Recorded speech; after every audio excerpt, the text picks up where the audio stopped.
Hey, welcome. Welcome to the nap. This is just a pre-show debugging stream at this point. We're seeing some rather massive spikes in my CPU just before going live, and then I think I've fixed that. So before the show starts at 1:30, we're just going to play a couple of videos here. I was going to try to play something else, but doing so, for some reason, really screws up the stream. So let's go back in the past and visit an old video from November 19th saying, "Around the World in 80 Slogans." The Honourable Leader of the Opposition. Mr. Speaker, I don't think anybody's been able to cram that many slogans into one answer, and this is coming from me. This is coming from me. Mr. Speaker, let's look at some facts. I know the party opposite doesn't really like to talk about facts. Best credit rating in the world. Lowest net debt to GDP in the G7. While specific universally agreed upon real-time data can be complex to determine, countries like Brunei, Hong Kong, Estonia, and Botswana typically have some of the lowest ratios of government net debt to GDP. In the G7, Canada and Germany have the lowest net debt to GDP ratios. This is the International Monetary Fund (IMF) website tracking general government rooms debt. Let's go down and use the Wayback Machine and take us to 2015. When the Liberal government first came into power and formed government, Canada's debt as a percentage of GDP was 92%. Germany was 71.2%. Let's move the clock forward to 2025. Germany has dropped. Their economy has done better. They owe less money now at 64.4% of their debt to GDP. How has Canada fared? Canada now owes more. Canada owes 113.9% of its debt as a percentage of the GDP. Canada owes more than it's worth. The IMF has projected Canada to have one of the fastest growing economies in the G7. Mr. Speaker, we are laser focused on building the strongest economy in the G7.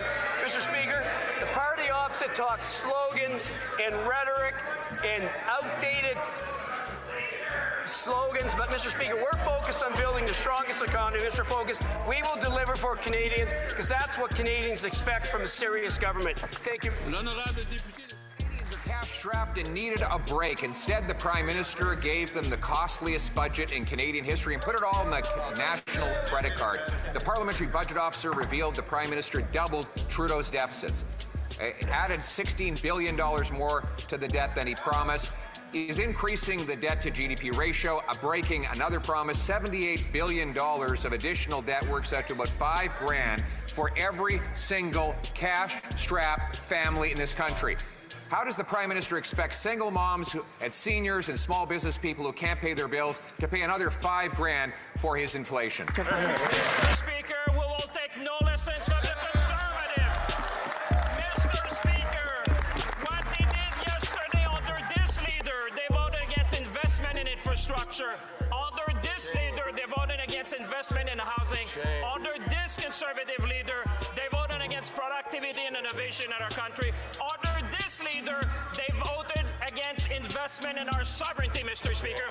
On this side of the House, Mr. Speaker, we'll build a strong Canada, we'll empower Canadians, and we'll protect our sovereignty because we believe in Canada.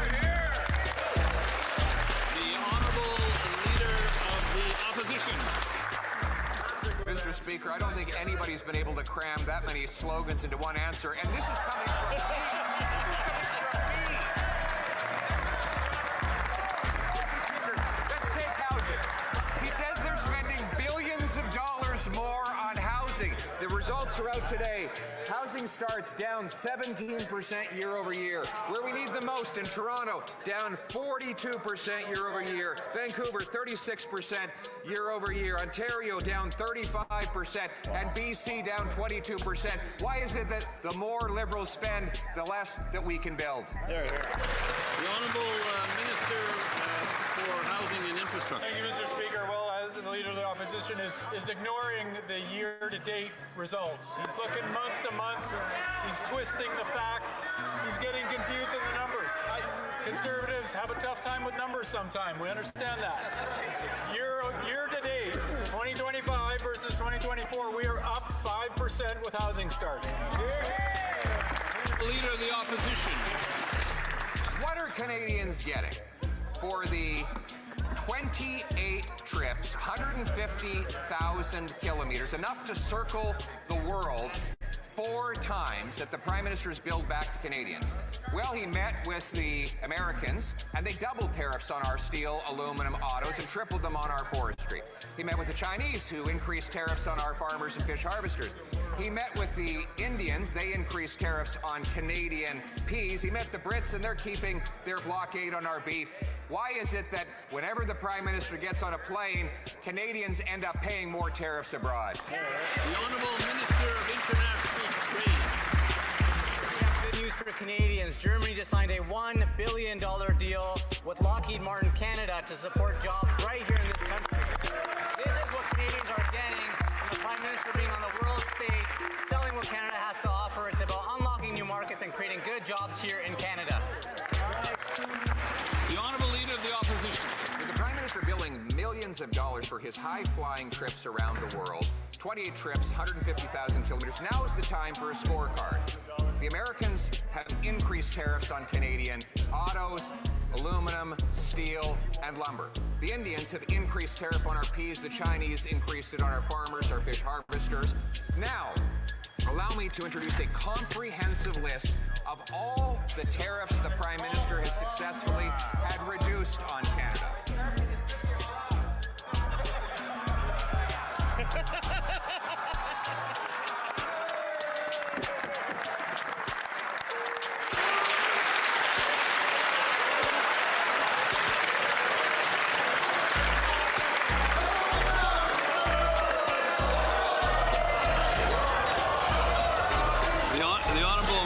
The Honourable Minister of International Trade.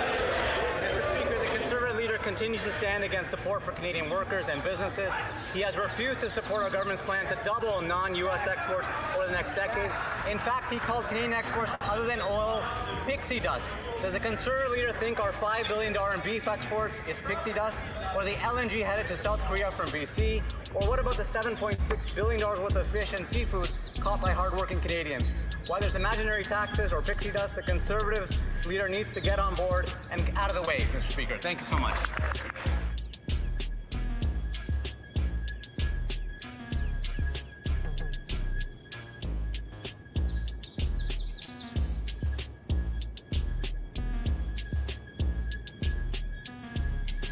No.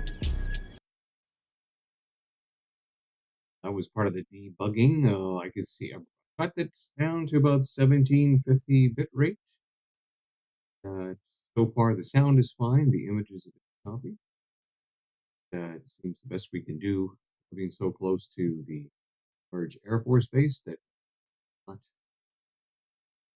we got that available to us. The environs that surround the area. All right, let's move on to the next video. Here.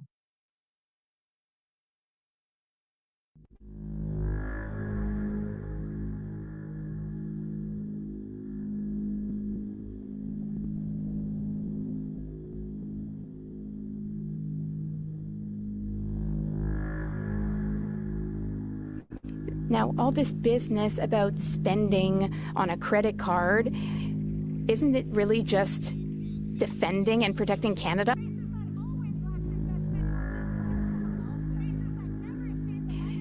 Isn't it really just defending and protecting Canada?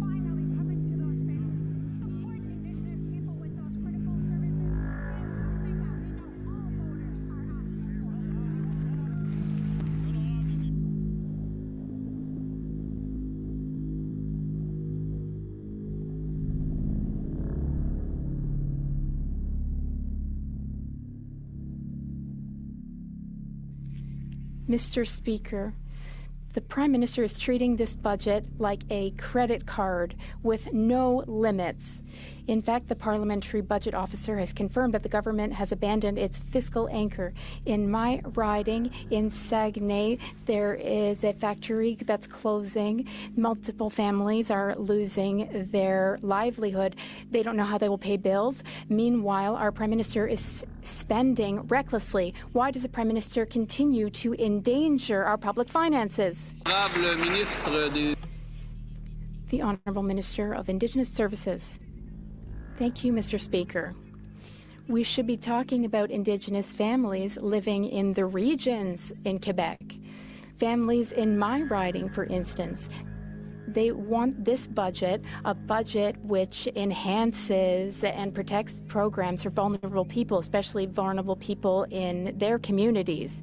Meanwhile, the opposition voted against that, Mr. Speaker. Now, all this business about spending on a credit card, isn't it really just defending and protecting Canada? Now, all this business about spending on a credit card, isn't it really just defending and protecting Canada? The opposition. Well, we're hoping the Prime Minister will announce that he was wrong and that the Liberal government was wrong to kill the Northern Gateway pipeline that had been approved back in 2014. 9 years have since been lost after the Liberal government blocked it. However, they also put in a ban on shipping Canadian energy off the northwest coast of BC. So if there's a pipeline, while the Liberal ban remains in place, it would have to be a pipeline to nowhere. So will the Prime Minister admit that the Liberal government was wrong to ban Canadian energy shipping and scrap the ban so that we can pipe our product over to Asia? The Honourable Government House Leader. Mr. Speaker, in those long, barren Harper years where this member was a minister, the only pipeline that got built was the pipeline full of hot air that led to nothing, not a single energy exporting tidewater piece of energy infrastructure was ever constructed under a Conservative government. We've built one. You just heard the minister talking about a process on another. Mr. Speaker, you want to vote for energy security, you want to vote for energy exports, you want to vote for major projects and opportunity in this country, you should cast a Liberal vote. L'honorable député The Honourable Member for.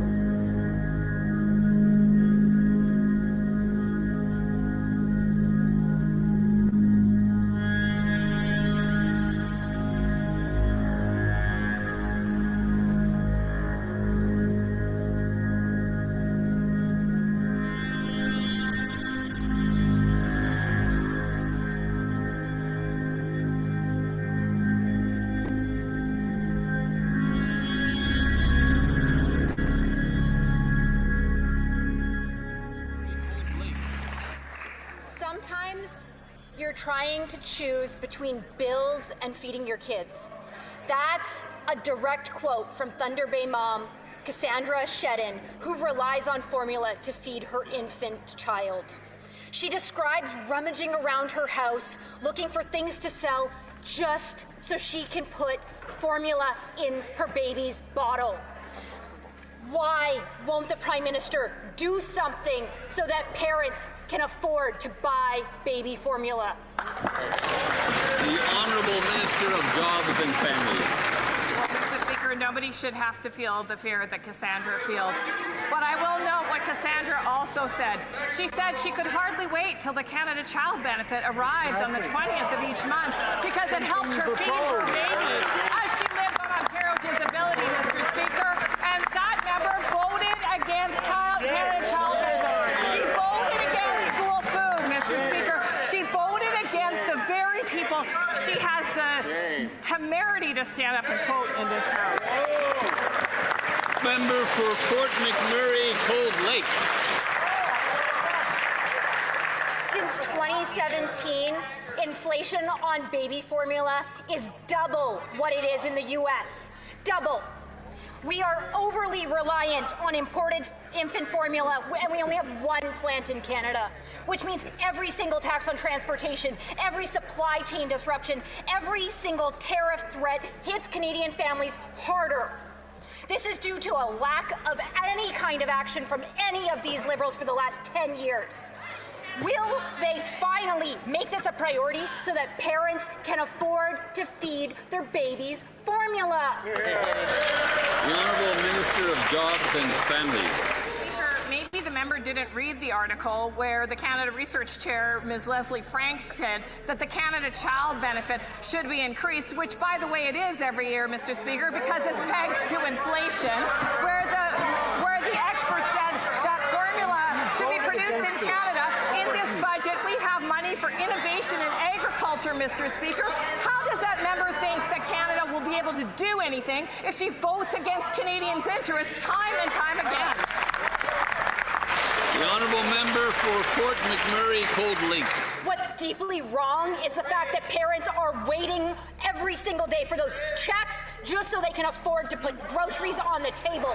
What is deeply wrong is that mothers are begging strangers online for money just so they can afford to buy baby formula. What's deeply wrong is that parents are resorting to buying opened bottles and cases of formula, powdered formula, just so they can feed their kids. This is because of this government's lack of action. So will they actually do something other than just create more bureaucracy? We need action. Here, here. The Honourable Minister. Mr. Speaker, members like that one with the fake outrage as their colleagues stand up and vote against the very mother.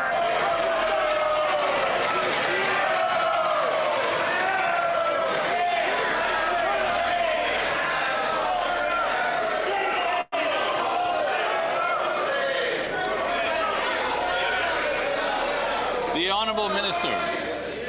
Just the other day, the member from Bowmanville, Oshawa North, suggested that hungry children should go without because parents should be able to afford to feed their kids. Well, you know what, Mr. Speaker, I have a newsflash. Single mothers like I were in my day needed all the help we could get, and that's what we do for moms every single day in this house. The Honourable Member for Lethbridge.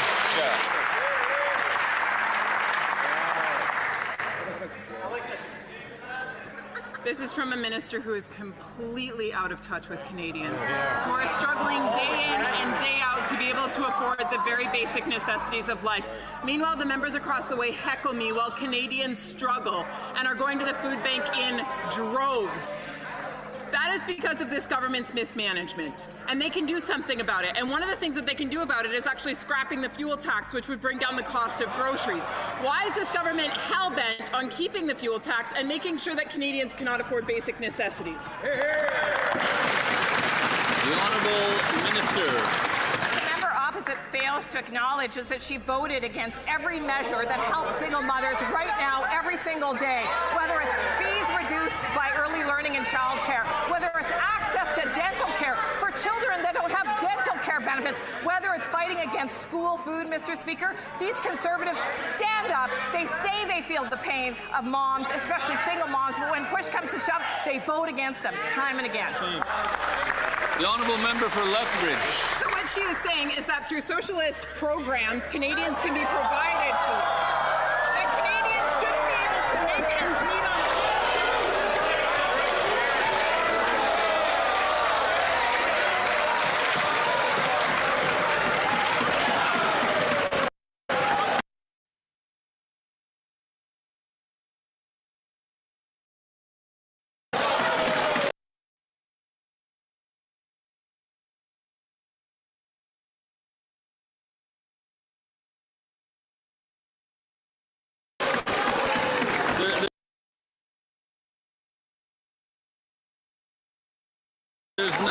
There's nothing unparliamentary about that word.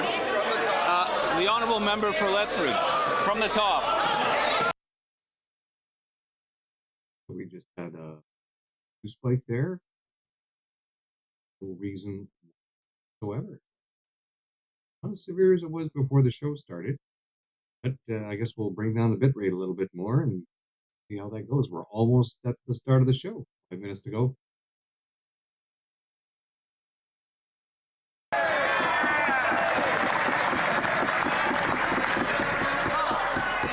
Food prices in this country have risen by 40%, which is way higher than 40% faster than the United States of America, which goes to prove that it has a whole lot to do with this government and its socialist policies.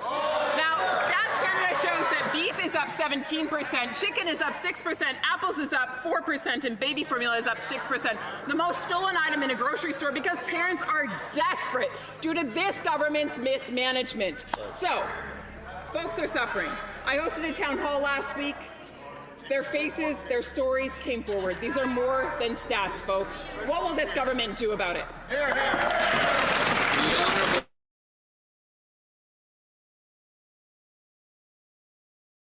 Minister. Well, Mr.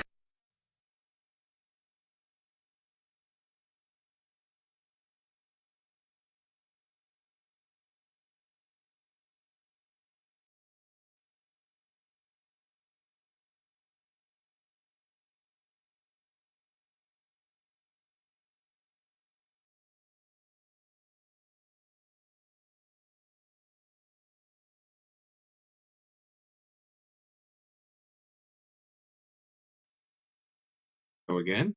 Believe in helping each other.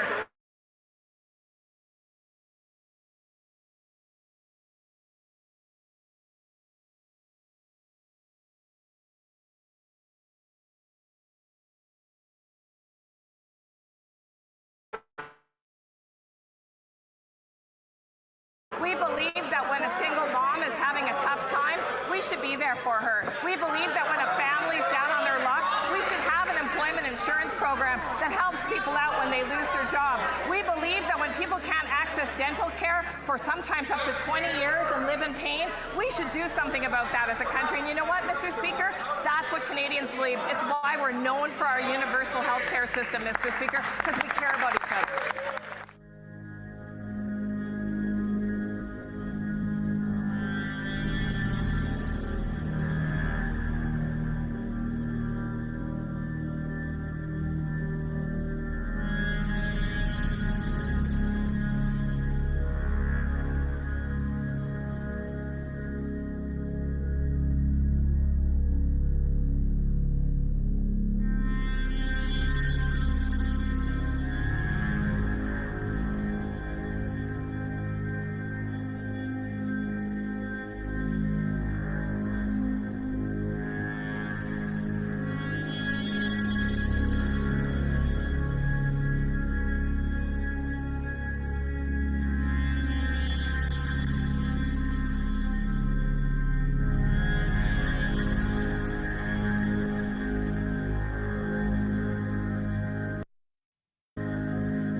The Prime Minister has circled the globe 4 times, meeting with world leaders for photo ops, meaningless letters of intent, and 0 investments. He's returned with nothing, and after 28 trips, Canadians are fed up. After meeting with China, China imposed more tariffs. After meeting with India, India imposed more tariffs. When he went to the UK, crickets. He went to Washington, and Trump imposed more tariffs. Why is it whenever the Prime Minister hops on a plane for another photo op, Canadian families get stuck with higher tariffs? Honourable Government House Leader. Mr. Speaker, I want to end this question period, at least the Conservative question. We started this question period talking about a very unfortunate quote from the member from Calgary, Midnapore. I want to draw your attention, Mr. Speaker, to a quote from the member for Algonquin, Renfrew, Pembroke, that I don't think really elevates the late nature of debate in this House. She said, in referring to the budget, they would rather die than suffer the way this Liberal government had been making them suffer. I would invite that member to retract her comment. I don't think these excesses of language and quite obviously patently false entries into debate serve anyone.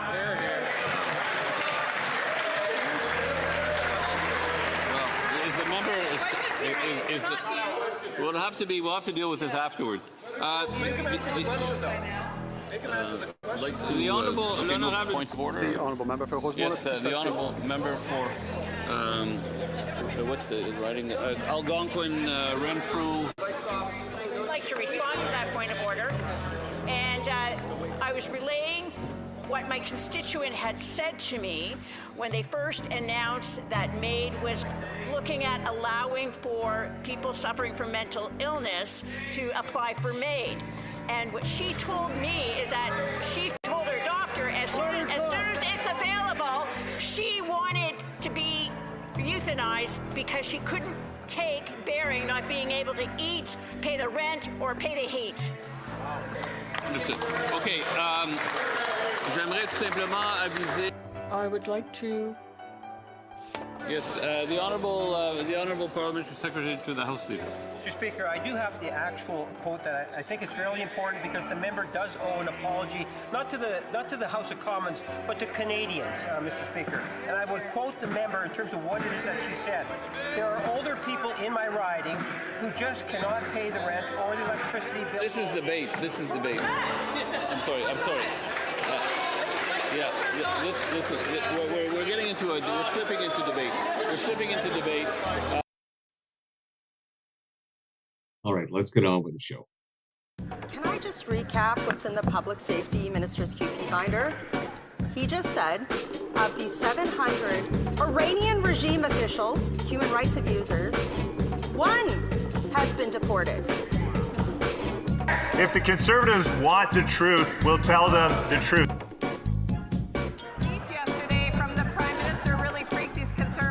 Because they saw the ambition in that speech, and not only did they see it in that speech today, as the Prime Minister stood with the Premier, investing in new nuclear to ensure the jobs of today and the future. They know that the youth. The only thing that's revolting are those answers. Speaker, we will take no lessons from these conservatives. Trust me on that. The minister didn't write the Prime Minister's speech yesterday because it wouldn't have bored and depressed to tears. It's really hard to follow, isn't it, Mr. Speaker? All of those poor students stuck in that room. There he spoke about how they would have to sacrifice more and that it would take time to reverse all of the misery that has built up over the last 10 years.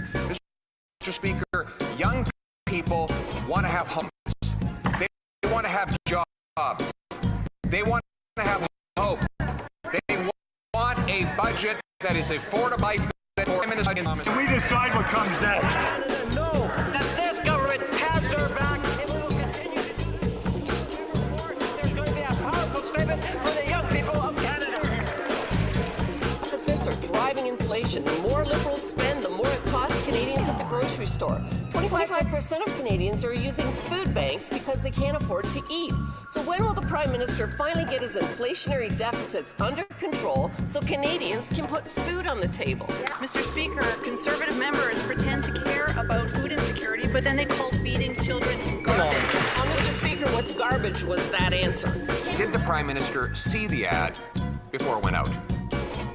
Of course there are too many people living in poverty in Canada, but there are significant initiatives being put in place by this government. Being serious means being honest.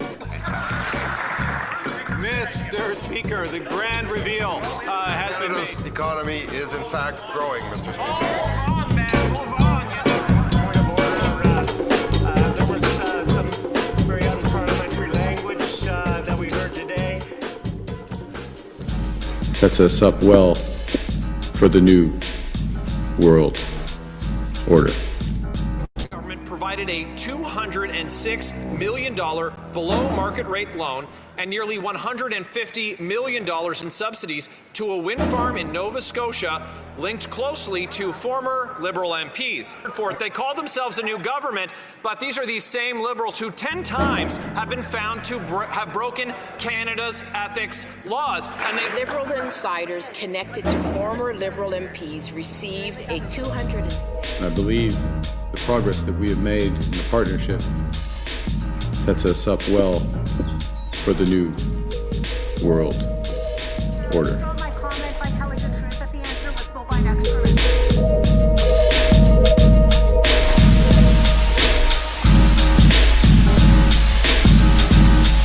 Okay, so he said he's removed one, and now he says, I dispute the 700 number. So is it 1,000? Is it 2,000? However, is it? No, this is serious. We have members of the Persian community that are seeing their businesses shot up. People are living in fear in the street, and the Liberal immigration minister has done nothing to change the law, nothing to keep her officials in line. Why does she still have her job? The Honourable Minister of Immigration, Refugees and Citizenship. Now, thank you, Mr. Speaker.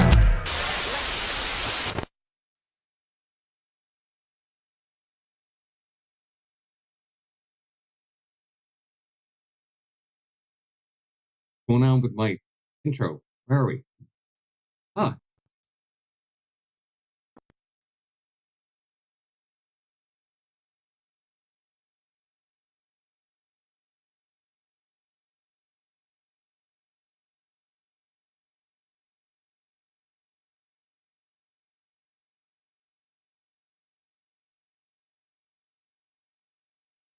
This is insane. Every time I go to do something, I get some weird CPU spike and some choppiness. All I want to do is put up this thumbnail. It's obvious that me trying to run video files or even a scrolling thumbnail during the show is a bit too much for my poor little laptop. So let's get straight into the show screen here. Right, welcome to the NAP, the no answer period, where we cover the question period, prefaced by a review of the far left evil that has beset our land and the events that surround it. The NAP precedes question period by 45 minutes, and we'll cover the lower house until the government decides to stop showing up. We also keep score, described in the description below, except not today because I had so much write-up to do on yesterday's sitting of question period that it kind of crowded that out. So you can always go to previous shows descriptions of the previous days, or even go to the X article where it's at, and you'll be able to see how we actually keep score throughout the show. We're streaming on 3 platforms, Rumble, X, and YouTube. We had a bit of a glitch this morning on second breakfast, about 9 minutes in. The stream decided to quit on X and YouTube just about the time I upped the bit rate, so I guess I won't be doing that either. Again, I'd like to thank my followers and subscribers for doing so. If you're not following and subscribing, please do so. It helps us to grow the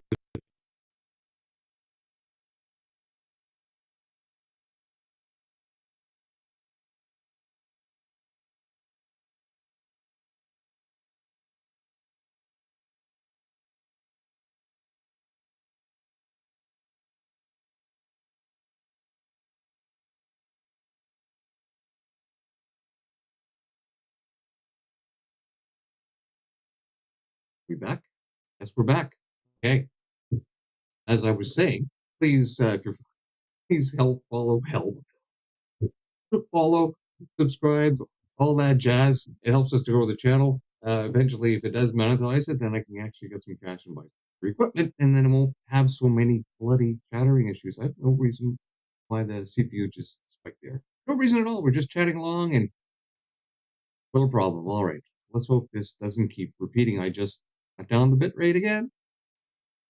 So the house is not sitting again till 2 because it's time of the week. We did manage to pump out some videos. It's quite easy to upload videos when I'm free about stream going all choppy. And we are getting some. I wonder if I've got more views on this one here.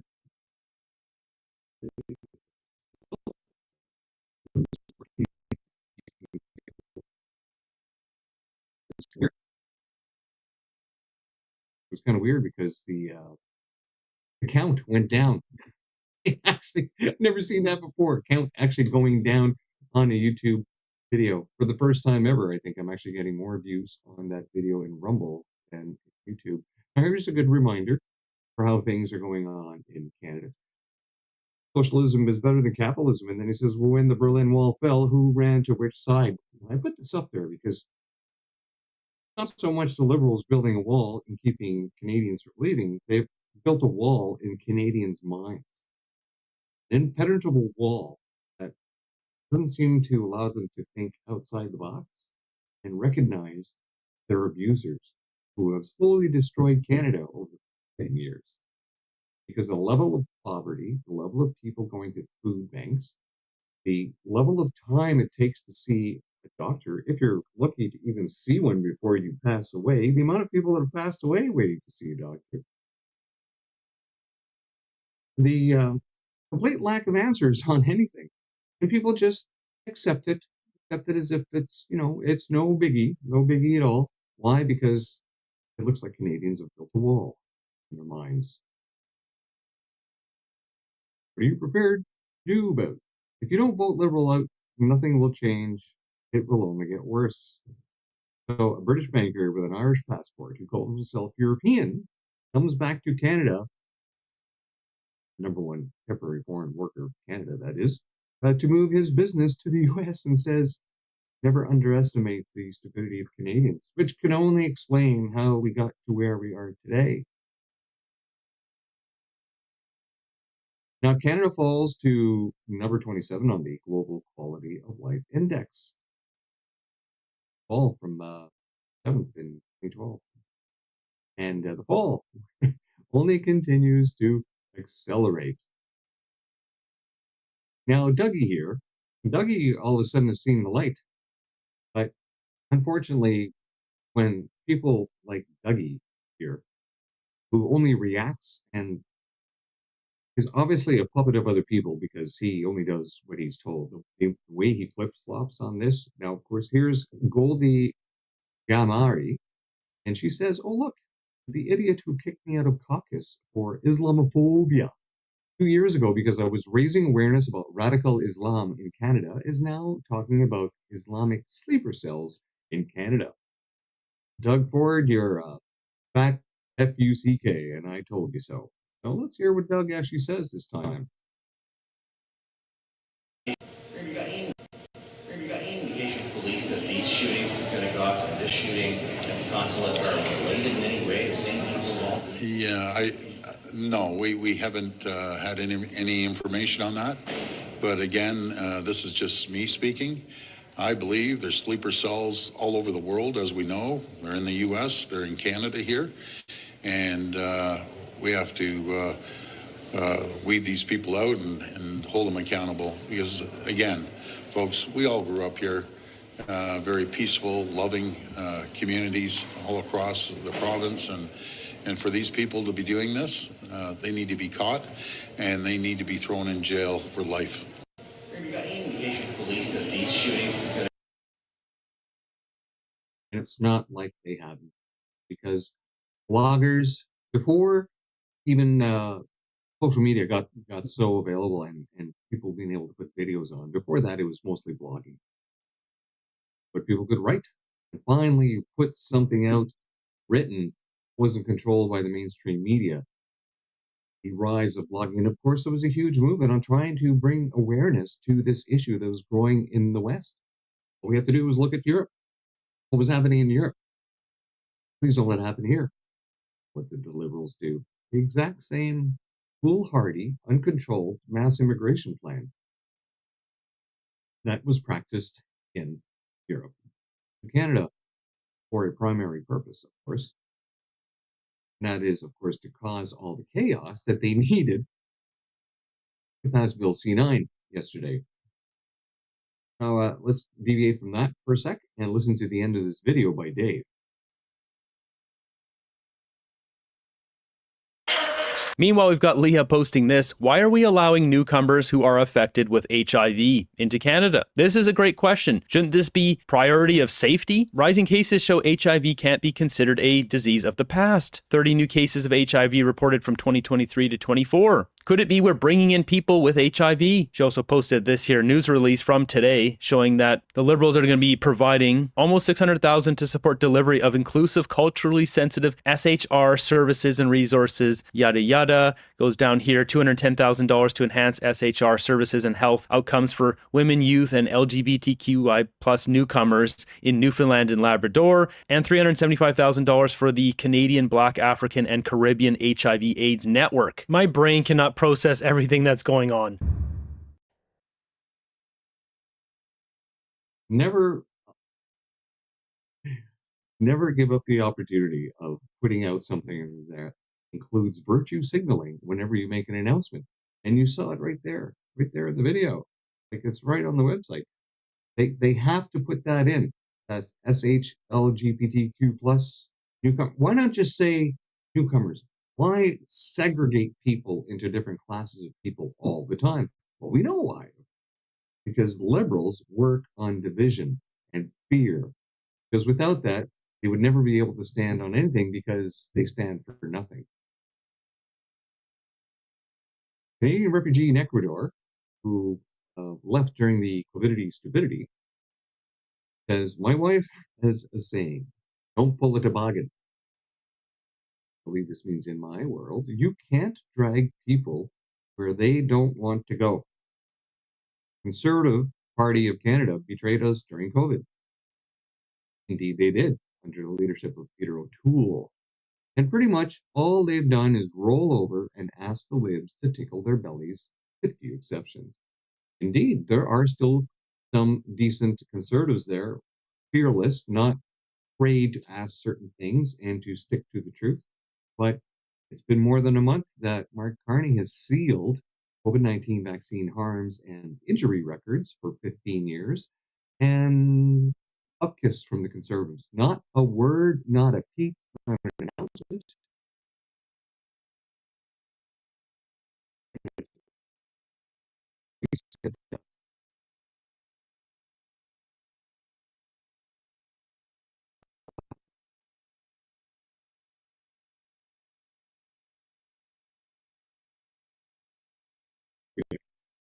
Waiting to come back. There we go. So let's bring down the bit rates more.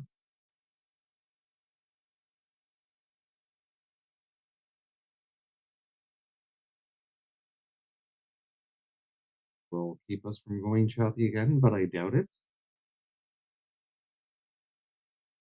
As I was saying, which is weird. Every time I start talking about the COVID stupidity, I get some choppiness. Interesting. Anyway, because the Canadian refugee left here. As I was saying, the Conservative Party of Canada has said upkiss about Mark Carney sealing the COVID-19 vaccine harms and injury records for 15 years. They said nothing. And I mean, every time you're going to bring up, and it's only Andrew Lawton that's actually asked the question twice about the government maybe trying to accept the fact that they were found guilty twice in federal court about illegally invoking the Emergencies Act. Now would be a good time to also mention, hey, and by the way, it's kind of interesting that you've lost complete transparency by hiding your crimes against humanity. And what are they going to say? It seems like you can get away with anything if you are in Parliament. So have at her, boys. Throw a pair of balls and finally put it out there for people to clip and spread around, because the Liberal-funded media ain't going to do it. Not at all.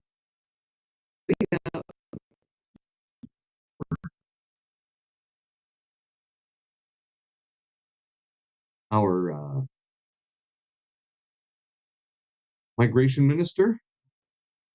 She's not an immigration minister. She's a migration minister. She just allows everyone to migrate into the country. She will no longer take questions from independent media. Only newsrooms that meet criteria for government approval will be granted audiences. Imagine that. I mean, it's bad enough that they can't control the message through all their algorithmic control through legislation, or even through this QCJO, Qualified Canadian Journalist Organization, where supposedly an independent board that's appointed by Liberals gets to decide who can be allowed to have CRA credits as media which means only liberal recognized media is now allowed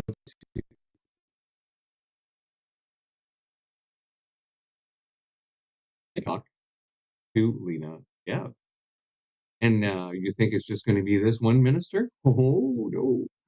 Soon as the Liberals get their majority after all these floor crossers and probably the 2 guaranteed ridings that they are going to win in the GTA, it'll be all the ministers that'll be saying, no, no, no, we don't talk to anybody unless we know we can can that message together and give it to Canadians in a way that only we can.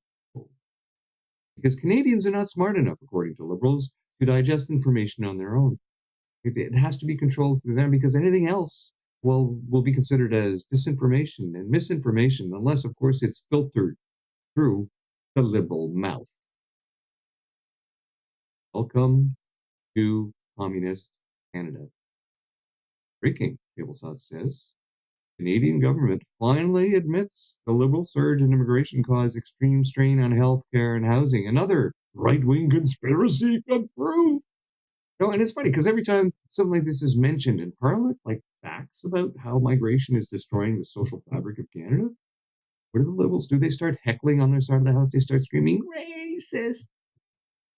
They're the racists. They're the ones that have inculcated racist justice policy and a racial replacement program buttressed on the side by a failed healthcare system that pushes people into paid. Makes it perfect for population replacement. You don't need to listen to her. She's annoying as it is. Mark Carney says he's launching a Canadian-built satellite network next year. Woo-hoo. You know what? The Liberals have done nothing since the election, and some of the stuff that they have actually done has been to continually re-release prior releases of information. And most often they try to make it sound like it's brand new. Woohoo, brand new. Yeah. Yeah, let's see. Claims it will rival SpaceX Starlink while strengthening national defense, Arctic communications, and reducing reliance on U.S. systems. Oh, yes. In this awful, strange, and fearful divided world, we must blah, blah, blah. Yeah. This is not new. This is not new at all. Justin Trudeau's loan to build satellites under the guise of high-speed internet does not actually mandate Telesat to connect households. When was this? Oh, yes, back in November 7th, 2024, over a year ago. Yeah, it remains unclear what successive the Quebec firm will provide taxpayers as the loan agreement is confidential. Oh, yes, that's right. That was the other loan that was given to Telesat to keep them from going under. Telesat that's run by Liberal friends and cronies. But it didn't stop there, of course, did it? No, funny thing is they're recycling old news that was known years ago under Telesat. They even announced the HQ would be in Gatineau, closest outpost in Quebec, to beg for federal funds.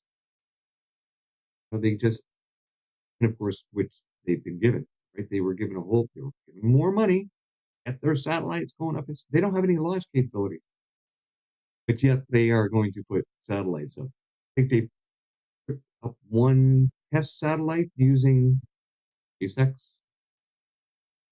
Ontario is all ready to go to have Starlink for all those people up north that needed some communication. But, let's not use an existing system that's out there and provide for the needs of your citizenry.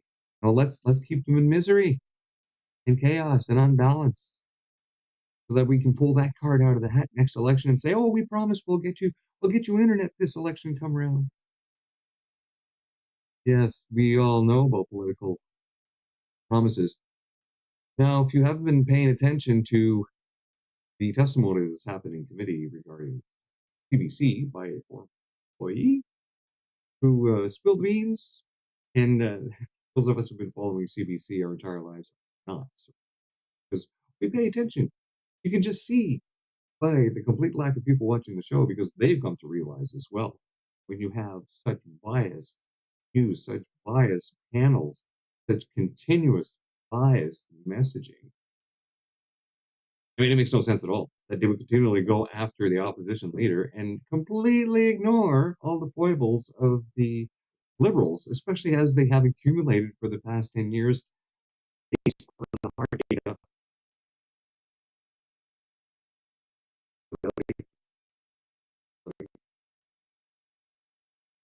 Reality. Based on the hard data and the reality of the facts on the ground. The amount of food insecurity, the amount of people going to food banks more than ever before, the amount of poverty, the destruction of the middle class, the indebtedness of Canadians, them using credit cards to buy groceries all the time now, getting further and further into debt, hoping somewhere down the line that there might be some relief. But there is no relief. There's only negative impact. 1st of April is coming up, and there will be more tax increases. Now, with this release of information by this fella that was working in CBC, it seems all of a sudden that now Jubal Cochran here is on sick leave. Now, back in February 1st, CBC Watcher had this piece. David Cochran starts riffing and loses his composure, aims his ire at Elon Musk to whip these people into a frenzy, and tech moguls for Trump's decision to enact tariffs on Canada. Of course, this is last year when full fear Trump and get the Liberals elected scheme started. I remember when the federal government did a deal with Telsat on expanding coverage and doing work in getting satellites into space. Telsat doesn't have a competing system to Starlink, just a pile of millions of taxpayer dollars and an idea for a competing system that would still require Musk to launch into space. So David needs to leave the trade retaliation to the experts. I'm just going to move. I've already got it queued up. Listen to people here. Did a deal with Telsat on expanding coverage and doing work and getting satellites into space. This was mocked and ridiculed online by some politicians suggesting, you can get a better deal from Elon Musk. It'll be a whole lot cheaper. Might want to reconsider some of those positions in light of things. Like this is that part of MAGA is with some of the more conservative components of the Canadian body politic when they're all dunking on Justin Trudeau. Yeah. But now they're not on the side of Canada right now, right? And will never be as long as Donald Trump is in power, because the algorithms that. So you hear the same messaging there as liberals. So if we don't spend more money, if we don't keep bailing out these liberal crony businesses that don't actually do anything like Telsat, well, then you're not on the side of Canada. Right? If you don't want to provide some quick and easy and cheap internet to people up north using an existing system, because first you have to spend billions bailing somebody out that can't put a satellite into space, Canada, then you're not Canadian? That's the mind of the liberal. Maybe that's why this clown is on sick leave, because maybe the amount of somersaults he's been doing in his brain, this cognitive dissonance, has finally melted it all into a small pile of mush. And in his mind, you see a little David Cochran curled up into a little ball, crying, wondering how did his whole world come down crashing around him. Well, it's very simple. You don't stick to the truth eventually catches up to you. After October 7th, Hamas terrorist attacks, CBC's former director of journalistic standards, George Achi, instructed staff not to label Hamas as terrorists and to downplay key facts about Gaza, advising that such labeling could be framed as opinion. Right, I'll listen to him in committee. Good morning. My name is Mike Fagelman, and I'm the Executive Director of Honest Reporting Canada. We're a nonprofit organization that ensures fair and accurate Canadian media coverage of Israel. We started more than 20 years ago, but the overt media bias that we have experienced and seen over the last 2.5 years has made that era look quaint by comparison. Just hours after thousands of Palestinian terrorists invaded Israel on October 7th, carrying out an orgy of murder, rape, torture, and kidnappings, our taxpayer-funded broadcaster leapt into action. In a letter to editorial staff, George Achi, CBC's former Director of Journalistic Standards and Practices, warned journalists not to use the word terrorists when referring to Hamas, not to admit that 2005 was the end of Israel's permanent presence in Gaza, which it was, and even when Canadian officials refer to Hamas as terrorists. Ahi wrote that reporters, quote, should add context to ensure that audiences understand this is opinion, not fact, end quote. Hamas is, of course, a listed terrorist organization. It soon became clear for the CBC and for wide swaths of the Canadian media landscape, their role was not to report the facts to Canadians, but to use their immense influence in society to promote a narrow ideological agenda. Present day, news outlets parrot talking points from pro-Palestinian activists and overwhelmingly feature guests with a predictable anti-Israel worldview, presenting them as credible while choosing not to include opposing voices. When anti-Israel groups sneeze, it achieves wall-to-wall news coverage. When Amnesty International accuses Israel of committing a genocide, going so far as to make up a new definition in order to do so, or when a discredited group of non-experts make such claims, they get widespread coverage. Yet when scholars documented Hamas's fabricated death toll or penned a comprehensive report demonstrating that no genocide took place, they were ignored by our media. The unfounded claims of genocide and starvation were promoted ad nauseum by our media. And as it soon became clear that those allegations were false, reporters didn't apologize. They simply moved on. Now, like a cat chasing a laser dot on the wall, the worst offenders in anti-Israel media bias in Canada, whether the CBC, the Globe and Mail, the Toronto Star, or others, take their cues not from what's newsworthy, but rather what complaints are being made by pro-Palestinian activists. When reporters document the worrying rise of Islamic radicalism in Canada, the presence of Iranian regime officials in our nation, or the impact of Qatari dark money in Canadian universities, they are treated as persona non grata. When a Canadian mosque recently honored Iran's supreme leader Ayatollah Khamenei and glorified him as a martyr, our journalists ignored this brazen support for terrorism. Our journalists have a solemn duty to hold the powerful to account, to not act as their water carriers. But that's what they've done. Promoting hardline anti-Israel disinformation and acting as unpaid publicists for an immense web of extremist actors in Canada. This media coverage directly contributes to a spike in anti-Jewish hate crimes. When Israel is painted as a genocidal and pariah state, and opponents are widely silenced, a target is drawn on the back of Canadian Jews. The incessant demonization of Israel, and by extension Jews, has led to an unprecedented attack on the Jewish community, with terrorist rallies now a regular occurrence on Canadian streets, and Jewish schools and synagogues, as we saw this past week, shot at. While far too many elected leaders and law enforcement ignore this cancer that is in our midst. Over the past 2 years, our media promoted ideology over facts, and in the case of the CBC, did so at the taxpayers' expense. I'm happy to recount numerous examples of Canadian media bias that we have confronted. When our media act as stenographers for a regressive and hateful worldview, it's not reporting the news, it is creating it. And when our leaders stay silent, they let it happen. Our elected leaders must take the lead to remedy the situation. Well, that's a big reason. A lot of videos online now that you watch, they've just stopped doing a lot of reactions and covering what mainstream media is saying and then refuting what they're saying. They're just now just going out and just stating their own facts and their own stories, because it's gotten to a point where the mainstream media is a joke.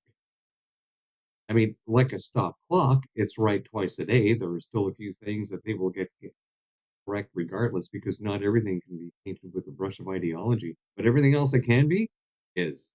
There's always a hidden message in there, always some kind of control, and a complete disregard for one of the three basic formats of journalistic stories, and providing anything that is objective. At least when the independent media, they go out and do their stories, they broadly announce what their bias is, so you know where that bias is coming from. Crime with mainstream media is that they act like they're objective when we know that they are not, which just makes the gaslighting just that much worse. Damaging evidence. Former CBC reporter Travis.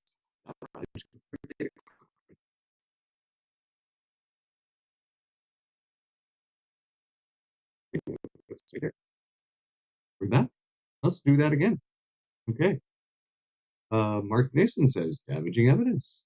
The explosive testimony by former CBC reporter Travis Atraj confirmed David Cochrane handpicks political guests, meaning when they claimed Pierre Poilievre refused to appear on CBC, David Cochrane did not give Pierre airtime. CBC is complete trash. Of course, majority of Canadians already agree with this. Just look at your viewership amongst Canadians. Trash, like these people. Zachary Tisdale writes, Conservatives cross the floor and become Liberals. NDP cross the floor and become Liberals. Conservatives get elected and become Liberals. The Senate is stuffed with unelected Liberals. The mainstream media is bought and paid for by the Liberals. 51st state is liberation. Now you wonder why so many people are for separation and getting the hell out of Dodge. What is the normal liberal reaction to this? More chastising, more abuse, more of the same behavior, more of the not listening to the other side, not addressing the grievances, not making amends for the past 10 years of fuckery, misery, and unaliving of Canadians? Nothing, not a zilch, just hubris. Trust us, get on our side. Why don't you blah, blah, blah. And then they get all upset when they're called socialists. When all they do is promote National Socialism. And then it's away from a quarter past when question period should be starting. Tasha Montreal writes, I don't believe that Bill C9 will be used on pro-terrorist protesters and agitators. I believe it will target patriots and Christians. What is my evidence for this logic? Well, over 100 churches have already been burned to the ground or vandalized in Canada. If this had happened to religious houses of worship of any other religion, is all that would be discussed in a House of Commons. The church burnings are ongoing, and this has barely been touched in news outside of independent media. Violent protesters from social interest groups of the managerial regime don't get arrested for their crimes. And thought crimes. They openly assault, intimidate, and harass people. It's on film. They endorse terrorist organizations and encourage terrorism. It's on film. I am Canadian, she writes. I was arrested for journalism. I still face charges. Protesters who endorsed Hamas, the IRGC, and terrorism walk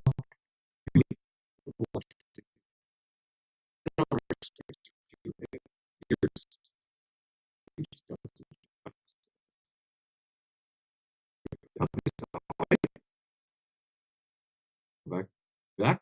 Very good. Let's go back here. I am Canadian, she. I was arrested for journalism. I still face charges. Protesters who endorsed Hamas, the IRGC, and terrorism walk freely, give lectures in universities, and have been on our streets for 2.5 years. Yes, she was arrested. She was arrested because a cop was assaulting her. And she went to move his hand aside, and then 3 cops piled on top of her, threw her on the ground, while these Hamas holes are all around her screaming. It doesn't follow that Muslims will be charged for reciting hateful scripture in the privacy of mosques when people who endorse designated terrorist organizations aren't prosecuted for violent crimes in public. The government continues to flood our country with third worlders for votes. The 2-tiered justice system in Canada is fully established. It's hard for me to believe that there are still people in denial about this. There are. I mean, all the old bozos that voted the Liberals in, the ones that won't listen to anything that you say, they go, blah, blah, blah, blah, blah, blah, you're just a maggot, you're just a Trumper, because they don't want to hear the truth. Patriots from the Freedom Convoy were peacefully protesting our own totalitarian government, not an overseas war. They were protesting domestic policies that actually impacted Canadians.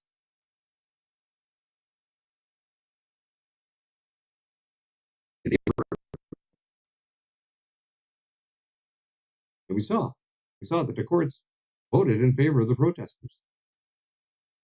They were protesting against years of medical tyranny, which culminated in totalitarian measures against the truckers. Many of them had never attended a protest in their lives for defending the rights and liberties of all Canadians.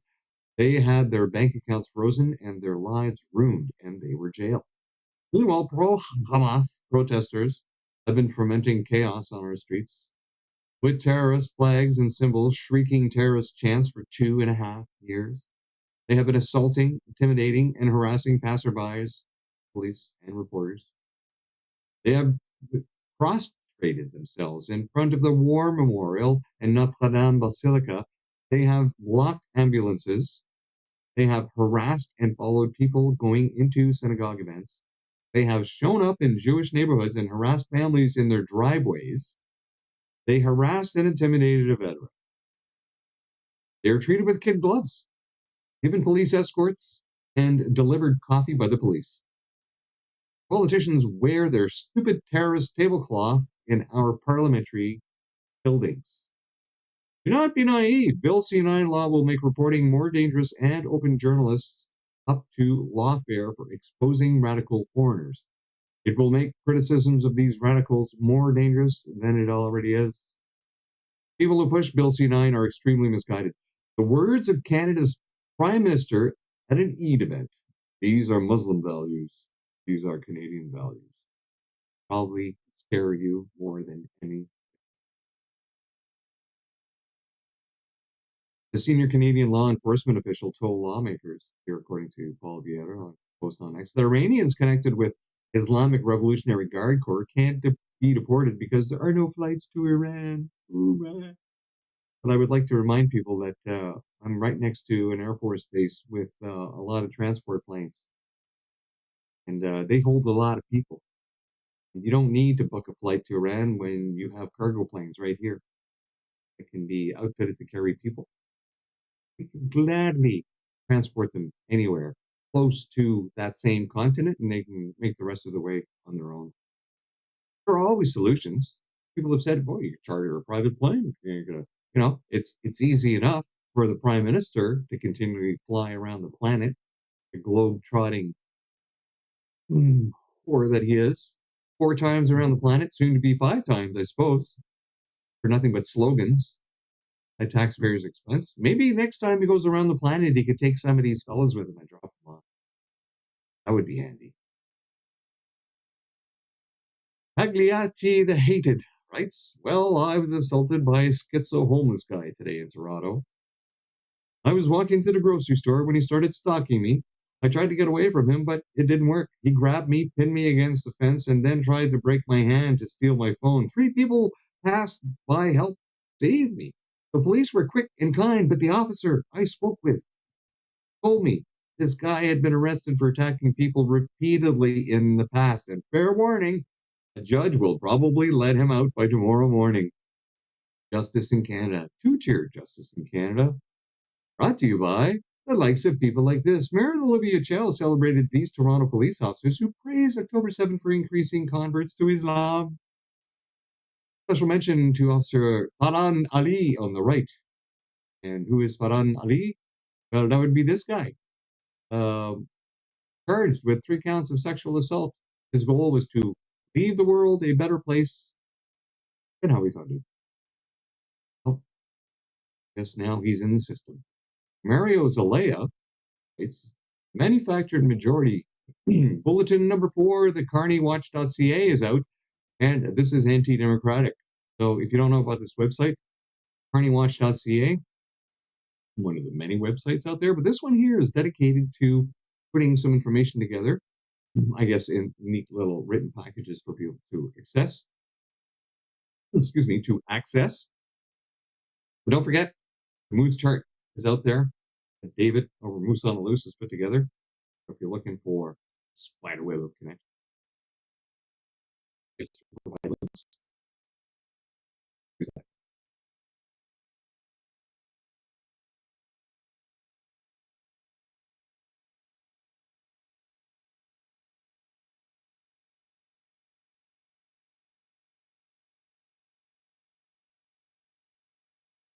waiting to come back. Okay, we're back. All right, coming up. That's just statement by members right now. Slide. Go on to our next story.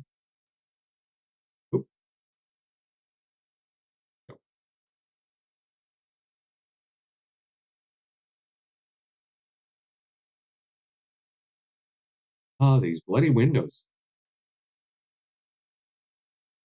I don't know if this was a new thing that they set in where just use. There we go. Oh, yeah.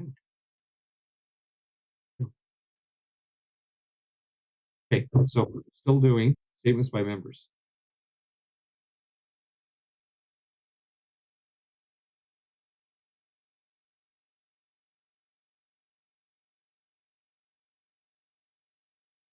Stephen Taylor writes, if you build a majority without consent from the plurality, it'll tear this country apart, especially when Canadians realize things aren't getting better, even if the chief spokesman isn't as personally annoying.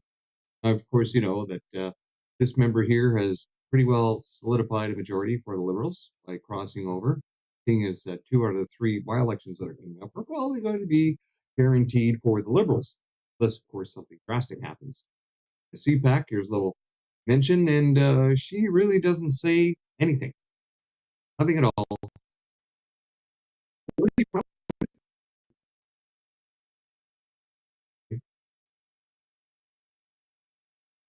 And I wonder why. Like, why did she come over? Well, you know, there's a lot of property these days that's been handed over to the natives just willy-nilly. Let's ignore fee simple rule. Let's ignore over 100 years of property rights. Let's just, boom, give it away. So maybe that's why she's crossed over. It's like, well, I'm going to get all this land now. I might as well be part of the party that's just going to steal all the land from Whitey and give it back to the natives. Maybe that's why she joined. King High says here, in the last election, 23,024 Canadians voted for Chris D'Entremont. 27,055 voted for Michael Ma. 30,343 voted for Matt Generou. And 2,853, it's a very small writing where Lori is, voted for her to be a New Democrat, and she crossed the floor. So there were over 8 million Canadians voted for Conservatives because they wanted a change.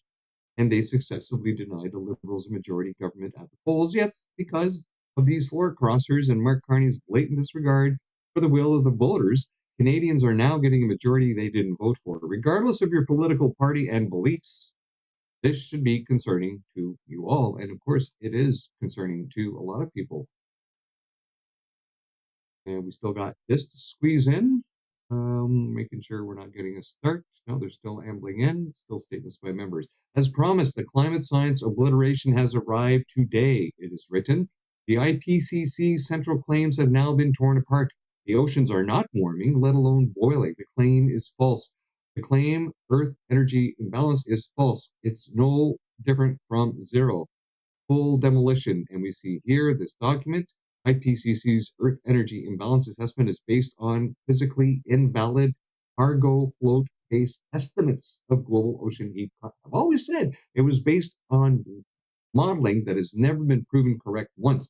And that is why the government bases its entire climate change policy and all the net zero BS that they're going to put us through on IPCC, which we've known has been BS. And now we have yet another report that's going to be BS. So wait for some more gaslighting to come out, or they will just ignore this report, and they will insist that prior reports were true, especially after they get their majority, right? So they can continue down the path, keep pushing this climate zero, net zero BS business so that Mark Carney can continue to enrich himself and his friends. And it looks like the lower house is going to be starting. Let's bring up her score. Sound on here. The honourable member for Fleetwood Park Hills. Mr. Speaker, as we celebrate International Women's Day this week, we take time. All right, well, terribly sorry. We still have statements by members. So there's one here by Liberal. There will be another one right after. It's typical tit for tat. There. Zero of these items.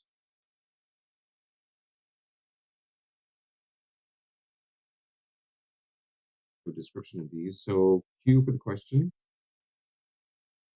FBQ for 3B question.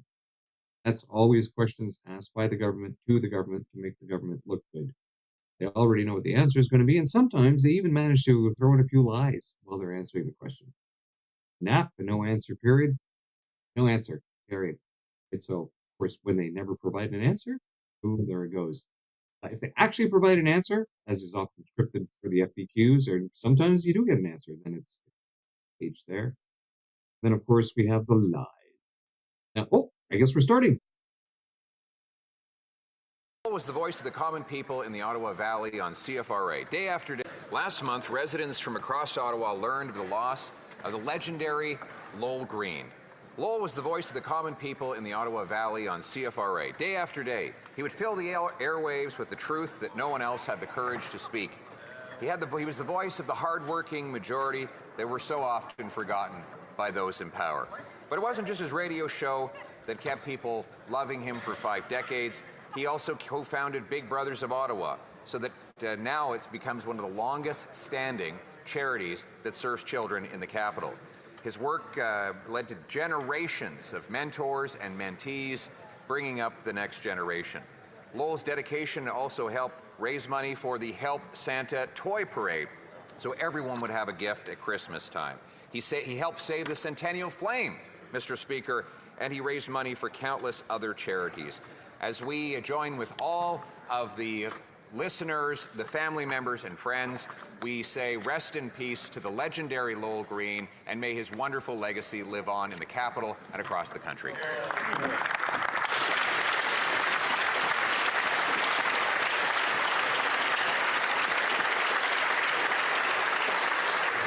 The honourable member for Etobicoke Lakeshore. Mr. Speaker, 5 years ago yesterday, this House adopted a motion declaring March as Irish Heritage Month. In 1847, Irish immigrants arrived on our shores. They were sick, they were hungry, they were dying. What did Canada do? We welcomed them. The Irish have helped build this country. Our first Governor General from Ireland, our second Governor General from Ireland, our current Prime Minister from Ireland. When Lester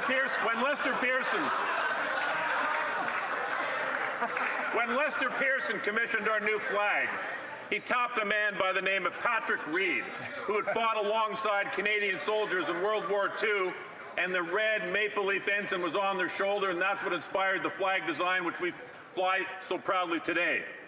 When we walk out the doors of this building onto Wellington Street, it's a street named after a man who was born in Grafton Street in downtown Dublin. Canada and Ireland are two great friends. They're two great allies. They share values. There's so much more to do. Mr. Speaker, I want to celebrate this month because Canadian-Irish history is Canadian history. Sláinte, Mr. Speaker.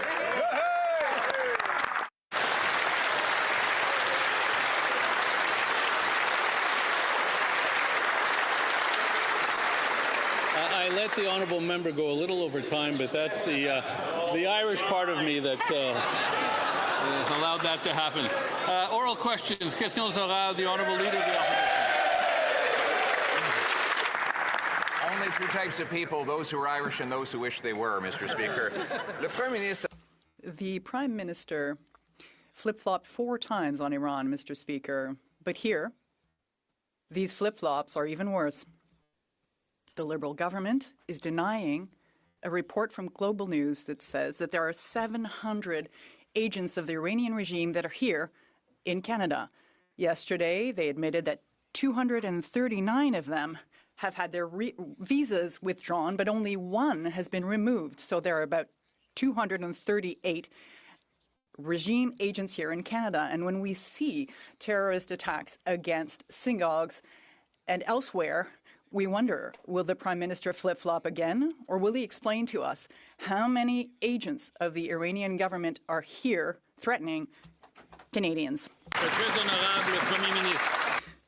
The Right Honourable Prime Minister. Thank you, Mr. Speaker. This is a very serious situation.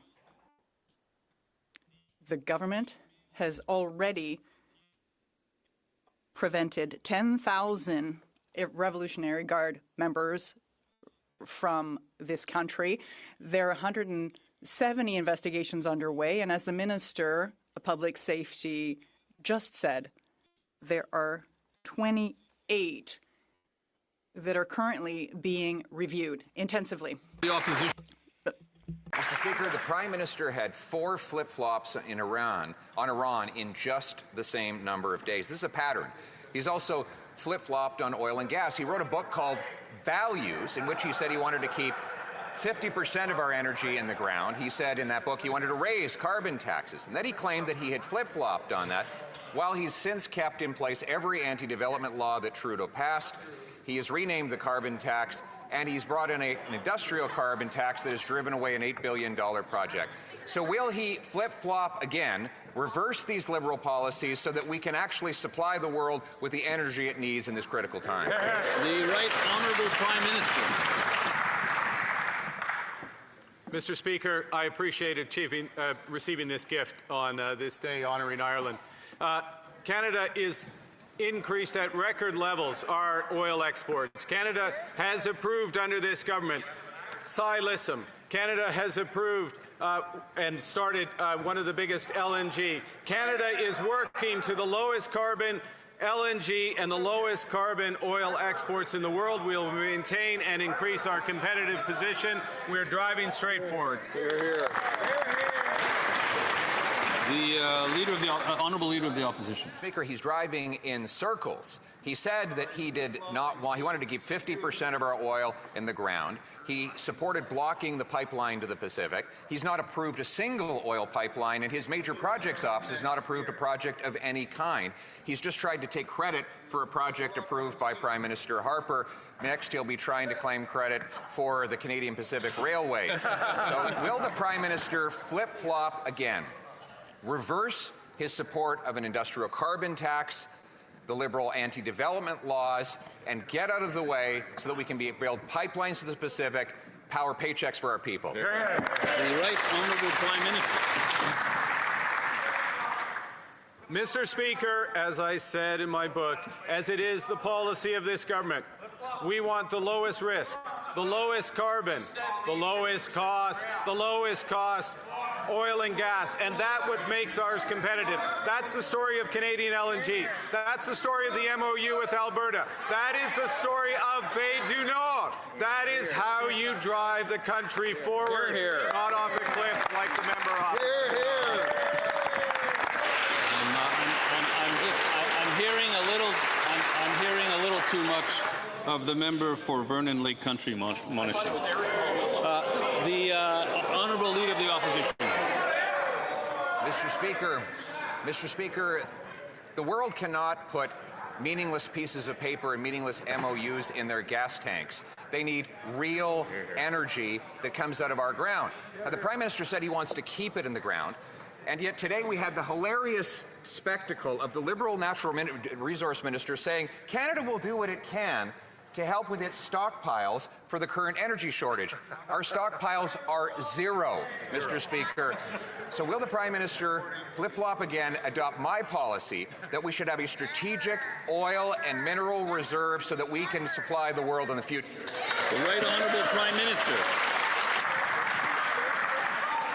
Mr. Speaker, there's many policies of the member opposite I will not adopt. One of them is flip-flopping, jumping around, searching for ridings every election. The second thing I will not adopt is the importance of having the most competitive oil and gas in the world.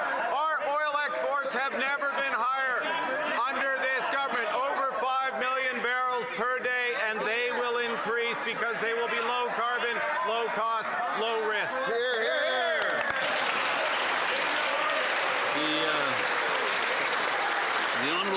The honourable leader of the opposition. Mr. Speaker, sometimes he makes it too easy. Today we have zero oil stockpiles. We have a strategic maple syrup stockpile, Mr. Speaker, which the Prime Minister could use to put maple syrup on the pancakes that he flip-flops on. But, Mr. Speaker, we don't have any oil to supply to the world in the time of this crisis. Will he reverse the anti-development policies that he has supported that has come from the previous Liberal government in order to unlock our production, power the world, and the paychecks here at home. The Right Honourable Prime Minister. Mr. Speaker, this is the way the G7 oil reserve works. If you're an importer, you have to have an oil reserve. If you're an exporter, which Canada is under this government, if you have record exports, which Canada is under this government, that is how you supply the world. I salute the work of the Minister of Natural Resource and the Minister of Finance, working with G7 counterparts, confirmed with my G7 leader counterparts today to release 400 million barrels from that strategic reserve. The Honourable Leader of the Opposition. To release 400 million barrels of oil from that strategic stockpile, how many of those are coming from Canada? Exactly 0. And the Prime Minister's excuse, the reason why we have no stockpiles, he says, is because we're a producer of oil. This is exactly the opposite of logic. The United States is a producer of oil. They have stockpiles. We have reserves, which the Prime Minister is successfully keeping in the ground. Just last week, we saw an $8 billion project canceled under his watch. We're importing gas from Australia. Why won't he get out of the way so we can produce our own energy?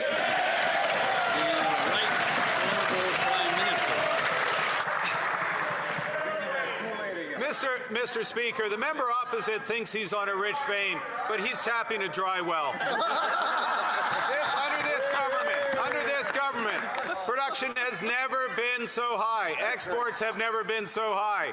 We approve Bay du Nord. We are working with the province of Alberta to produce the lowest cost, lowest carbon oil and gas. We are expanding our exports. We are expanding our future. Hear, hear.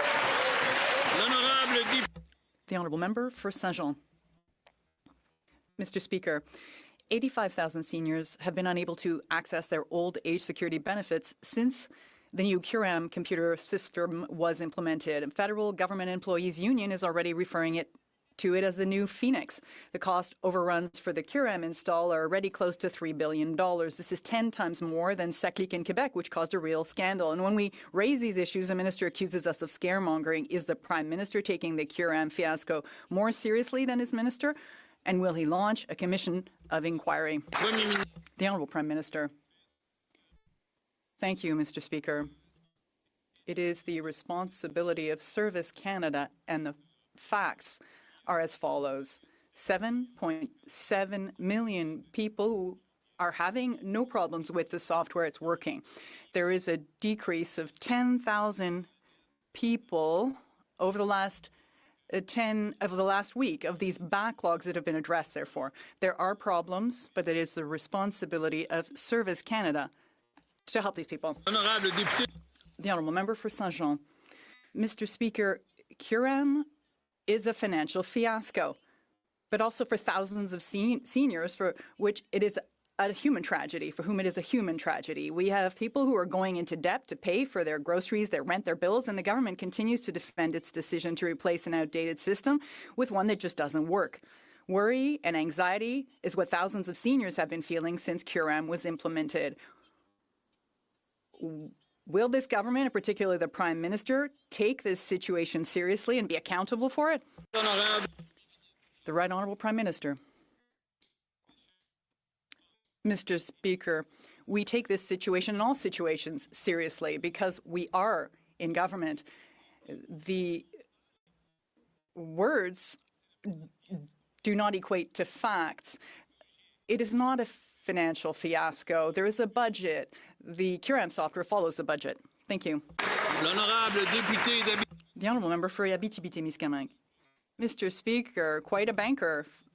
$5 billion in cost overruns on top of the human cost for our seniors. It was supposed to cost $1.5 billion, and it's not over yet. We know because it's always more of the same. The costs keep climbing. There are private firms and consultants who must be laughing all the way to the bank, counting their piles of cash, as if this government didn't have an obligation to manage public funds properly, as if no one were accountable. I'd like to hear from the Prime Minister, when will there be an independent public inquiry into the QRAM fiasco? The Right Honourable Prime Minister. Mr. Speaker, it's curious.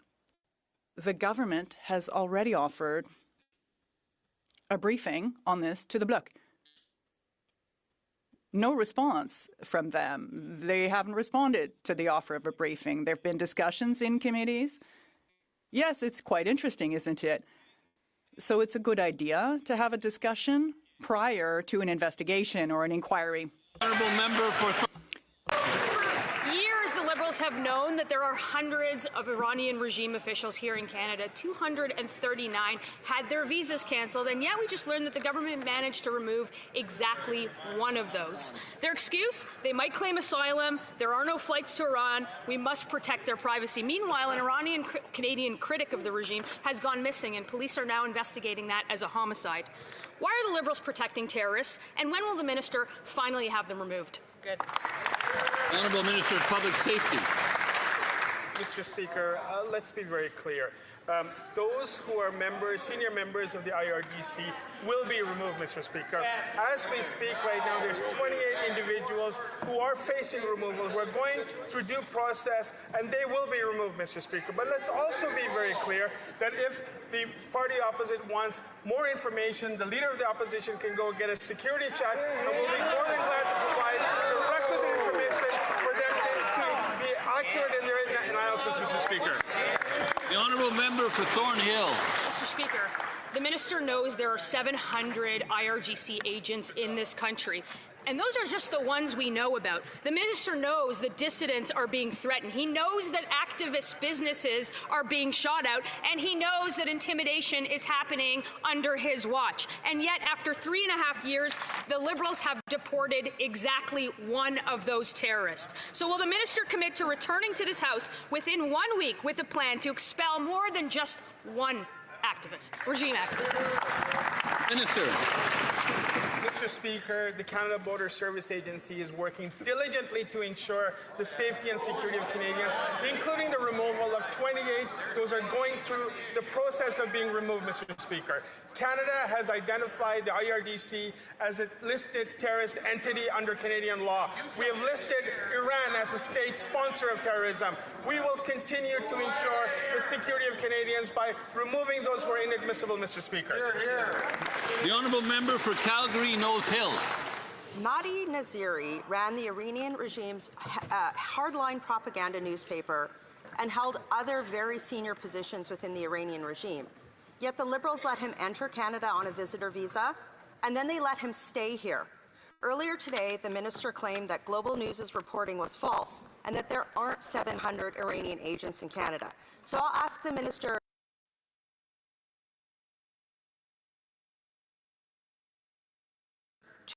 to be clear. How many senior Iranian officials like Mahdi Naziri are in Canada? The Honourable Minister of Public Safety. Mr. Speaker, there are 28 current ongoing investigations that are going through our legal system, and they are deemed to be senior members of the IRGC. Canada Border Service Agency is taking diligent effort to have them removed. But let's also be clear, we need to work with facts, Mr. Speaker. 700 IRGC members is not facts. It is contrived by the Conservative Party. But I will more than glad to offer a briefing to the Leader of the Opposition if he gets a security clearance, Mr. Speaker. The honourable member for Calgary Nose Hill. The reality is that that number was reported by a credible Canadian news outlet. The minister won't answer how many are here, and there's a loophole. There is a loophole in the law that allows senior propagandists, senior officials of the Iranian regime, like Mahdi Naziri, to stay in Canada. And the Liberals are just letting this happen. They're letting the IRB say, yep, senior propagandists, Iranian officials who subjugate women stay in Canada. The law needs to change. Will the minister agree to our common sense Conservative proposal to table within a week a plan to review these loopholes and ensure that officials are deported? The Honourable Minister of Public Safety. Mr. Speaker, there are some important pieces of legislation that are now going through the House for which the opposition has been filibustering and obstructing, Mr. Speaker. What we need right now is to be able to work together to ensure the safety and security of Canadians. The Canada Border Service Agency is working diligently on the removal of 28 individuals who are believed to be members of the IRGC. They will continue to investigate other credible information that goes to them, and we will continue to ensure the safety and security of Canadians. Member for Kamloops, Thompson Nicola. Mr. Speaker, Canadians have compassion over world events, and sometimes those world events spill onto Canadian streets. Such is the case with the situation in Iran. 3 synagogues in Toronto shot up within the last few days. 1 Iranian dissident kidnapped, and it's now a homicide investigation. Only 1 Iranian regime official has been deported. So the question is this: will the Liberals agree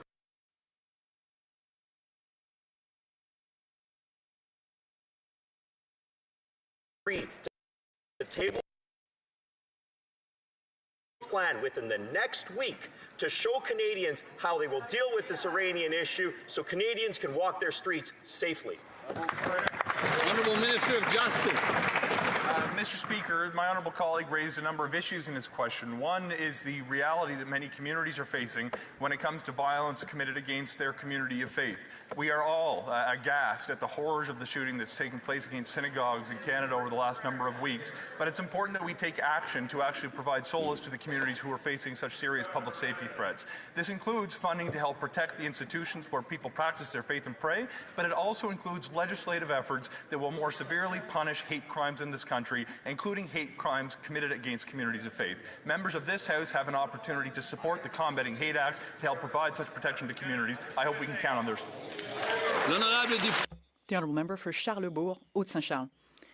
Mr. Speaker, the Liberals have known for years that there are Iranian regime agents that are here in Canada, yet this week we learned that they've deported only 1 of the 230 cancelled visa holders. And representatives of the Liberal government told the Standing Committee on Immigration they couldn't remove Iranian regime officials because they were allowed to apply for asylum and that their privacy had to be protected. Well, what is the plan to deport these scoundrels from our country? The Honourable Government House Leader. Mr. Speaker, the Minister of Public Safety just expressed exactly what is being done to remove these individuals who are suspected of these actions. I would urge the colleague to support our Bill C9, which is before the House in our election platform. If I'm not mistaken, also in theirs, we committed to protecting communities of faith, temples, synagogues, mosques in Canada. Legislation is before this House. Will the member opposite and his colleagues vote in favor of this very electoral commitment they have? The member for Charlesbourg, Haute-Saint-Charles. What we've heard from the Minister of Public Safety is very little compared to what he actually needs to get done. But today we submitted some clear plans to the government. We're asking for the government to urgently enforce deportation orders against Iranian regime agents, assess the level of terrorist threat in Canada that hasn't been changed since 2014, stop approving any asylum applications without a face-to-face interview. Will the government table a plan in the next 7 days to take action against this Iranian regime here in Canada? Yes or no? Mr. Speaker, the government has designated that segment of the Iranian community as a terrorist entity. The Minister of Public Safety is taking serious measures to respond to the situation underway. But I repeat my question to the honourable colleague. He committed, like I did, like all of us, to protecting communities of faith in Canada, community centres, Jewish businesses and Muslim businesses, the temples, synagogues. Mr. Speaker, will the member and his colleagues answer yes, say yes to these communities? The honourable member from Mirabel. Mr. Speaker, the people of Terrebonne are concerned about expropriations related to the high-speed rail project, and they're right. Because in Bill C-15, the Liberals weakened the Expropriation Act specifically to limit the rights of landowners along the train route. The mayor of Terrebonne is demanding real public consultations. The Lanaudière UPA fears that our best farmland will be split in two and then abandoned. Everyone's concerned. Why are the Liberals facilitating expropriations and treating Terrebonne residents like second-class citizens instead of working to gain social license? The Honourable Minister of Transport. Mr. Speaker, the high-speed rail project is dream-worthy. It is a dream for residents in Terrebonne. It's dream-worthy for entire communities through Quebec and Ontario. We're going to be able to radically change things for the people in these regions. 40% of Canadians, including in Terrebonne, are for it. We will be respecting standards and ensuring social acceptability or license for sure, but we will certainly be moving forward with the high-speed rail in Canada. The Honourable Member for Mirabel. Mr. Speaker, while the minister is dreaming over there to try to reassure people of Terrebonne, it's the CEO of Alto has confirmed to the media that there will be expropriations. It's not reassuring in the least. And he hopes, the CEO hopes, that it won't be their main tool, the expropriation that is. In other words, they'll make offers to Terrebonne residents along the route, and if they're not happy, Alto will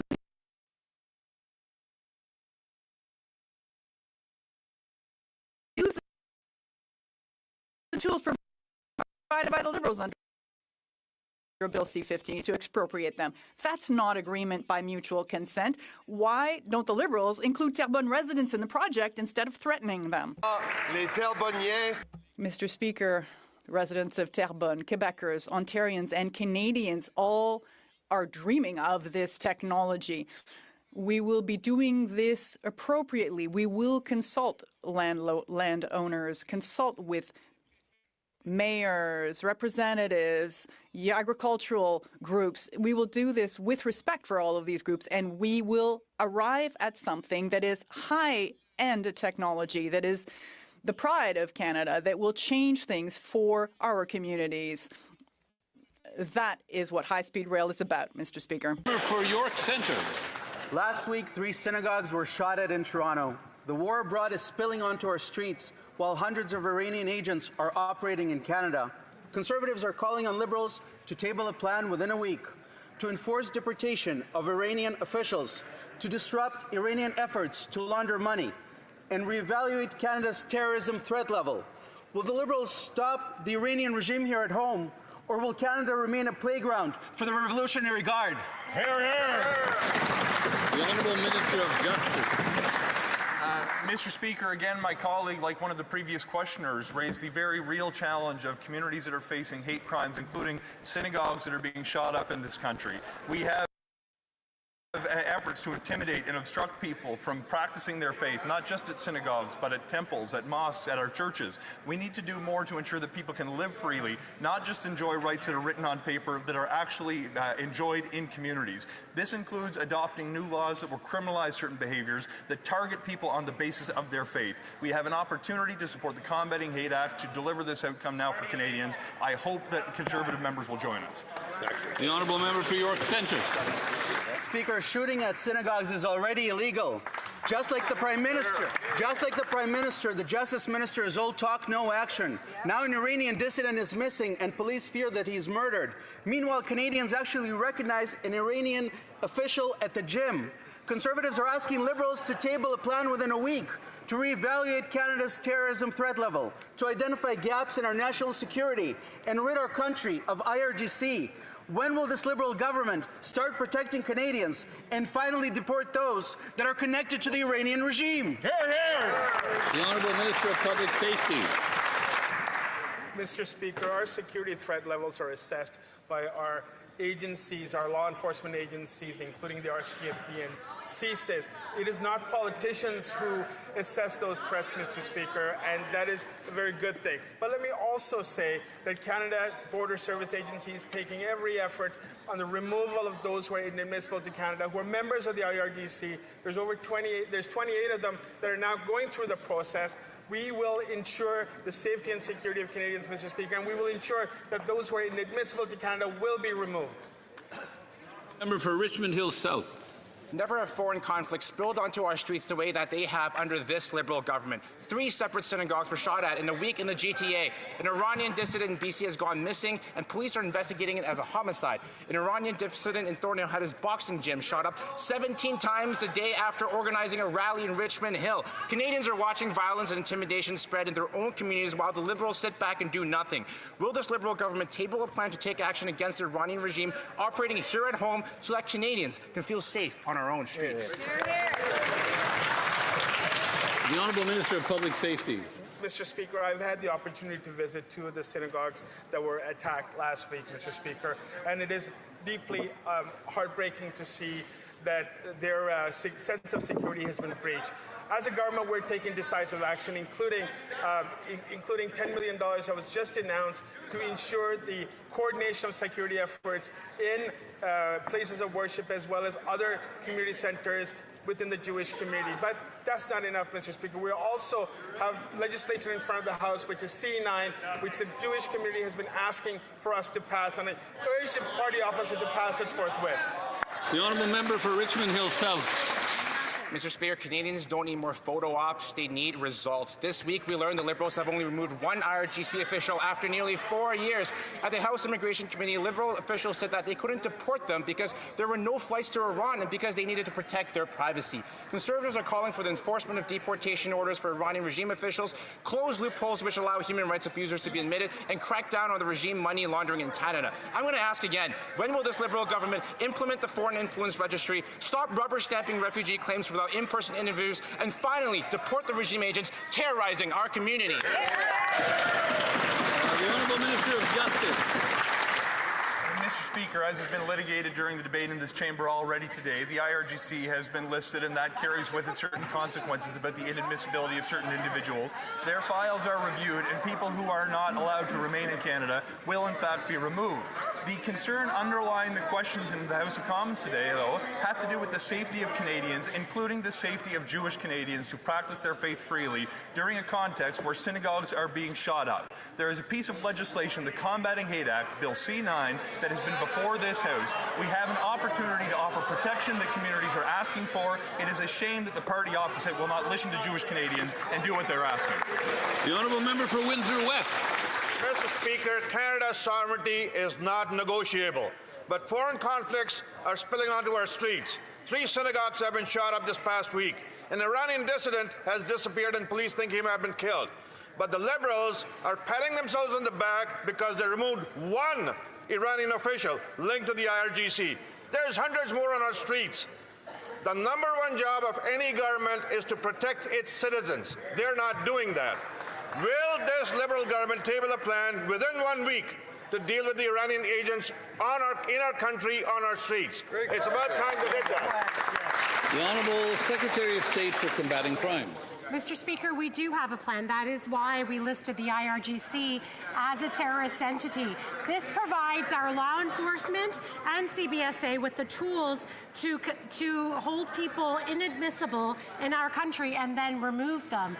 CBSA is working through the files, and they are removing those with links to the IRGC, Mr. Speaker. This is a plan. Along with that, we are protecting our institutions. We just made an announcement for $10 million extra today to make sure that our religious communities are safe. Honourable Member for Nunavut.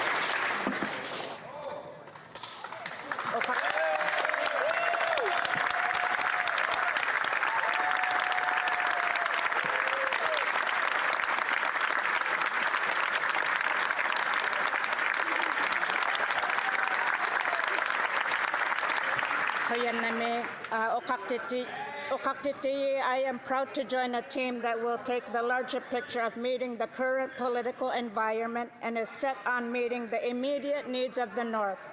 Northerners know that food security is about more getting foods on the shelves. It is about addressing the cost of living, local capacity, and true food sovereignty.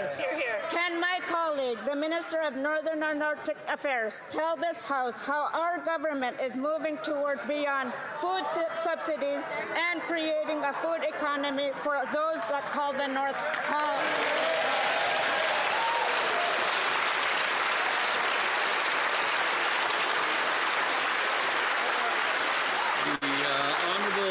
Minister of Northern and Arctic Affairs.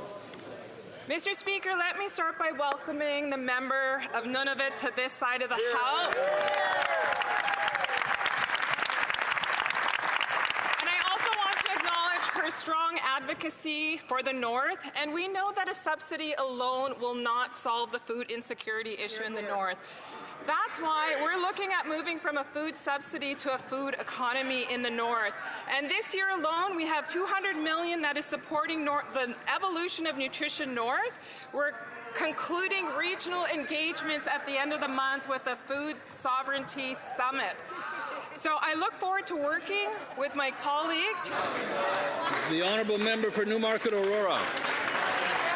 Countless seniors in Newmarket Aurora come up and tell me that they've had to leave retirement and find jobs because they're struggling to eat, heat, and afford a roof over their head. And this reality is backed up by data. A new survey from the National Institute on Aging revealed that 1 in 5 Canadians over the age of 50 are living near the poverty line and cannot even cover a $500 emergency. So when will the Prime Minister stop punishing seniors and scrap inflationary Liberal taxes that are making life so unaffordable? You're here. The Honourable Minister of Energy and Natural Resources. Mr. Speaker, this is what Canadians understand. There's a major international war raging. Canadians understand that our allies' supply of energy and their national security are being threatened. Canadians also understand that our actions are limiting those shortages and reducing the impact on prices. Oil is production is at an all-time high.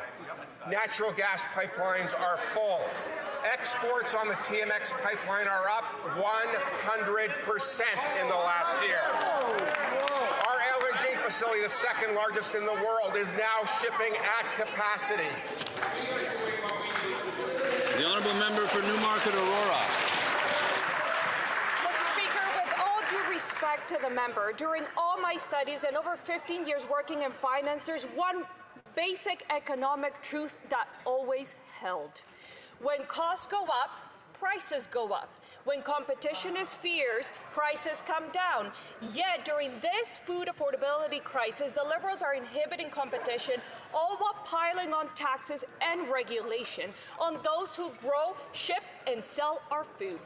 So when will this Prime Minister finally apply this basic economic fundamental, cut taxes and regulations so Canadians can get real relief at the grocery aisle? The Honourable Minister. What Canadians understand is when they have good-paying jobs, they can afford things. We are building LNG Canada. We are building Cedar LNG. Yeah, there should not be anyone standing on this side. There should not be anyone standing. Only the minister should be standing responding. The Honourable Minister from the top, please. Mr. Speaker, through the Major Projects Office, we are giving Canadians good-paying jobs. We are helping them afford the groceries they need, Mr. Speaker. The Honourable Member for Chatham-Kent. Our farmers and fishermen are being punished with unreliable fertilizer supplies and a rising fuel tax to 17 cents that's driving up the cost of everything. Instead of supporting, the Liberals have shuttered agricultural research stations and fueled the G7's worst food inflation. It's outrageous that while he plays economist, 1 in 5 Canadians over 50 is now trapped in poverty, choosing between eating and heating. When will this Liberal Prime Minister accept responsibility for what he can control, scrap the Liberal taxes and policies that are making life unaffordable for Canadians? Honourable Minister of the Environment and Climate Change. Mr. Speaker, let me say it once again. Studies show that the impact of the industrial carbon price on the price of food is zero. But if we want to talk about how we're supporting Canadians and Canadian food security, the member from Chatham-Kent-Leamington might be interested in what we're doing to support greenhouse production. It's a big thing in his area, helping farmers in his areas. We're supporting greenhouse farmers with investments and tax incentives to increase capacity and production, That will help Canadian food security. And if you want to talk about taxes, the first thing that this government did, we cut them. Excellent.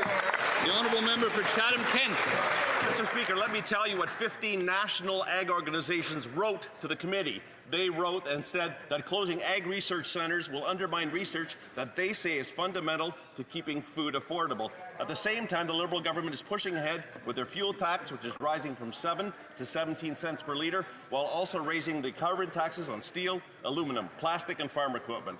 All of these Liberal decisions have a direct impact on Canada's ag sector, causing production costs to rise, which get passed on to Canadians at the grocery store. These costs are imposed at home, not abroad. When will these Liberals stop driving up food prices for Canadians? The Honourable Minister of Agriculture and Agri-Food. Thank you, Mr. Speaker. Mr. Speaker, we can't continue down the path. We must change our direction and relevance to research, Mr. Speaker. Let me quote some of the numbers, Mr. Speaker, over the past few years. The research and development system is becoming less diverse. Public investment in agriculture knowledge generation, which includes R&D, has declined by 15%. Private sector outsourced R&D to universities is down 77%. And the number of enterprises conducting research and development has shrunk by 30%. If the other side want to continue down this path, it will put us at an unfair advantage politically, economically, and universally. Thank you, Mr. Speaker. The honourable member for Cambridge. Mr. Speaker, a community member wrote to me about what they are seeing every day. Frail seniors standing outside grocery stores begging for help. Canadians lining up at food banks after a lifetime of work. The National Institute on Aging states 1 in 5 Canadians over 50 are now living at the poverty line. Many cannot afford groceries, heating their homes, essential goods and services, or even a $500 emergency. Rising costs are not driven by events abroad. They are the result of policies imposed here, at home, that continue to make life more expensive. Are the Liberals really telling Canadian families and seniors that they should just lower their standards and accept that life is permanently unaffordable? The Honourable Secretary of State for Seniors.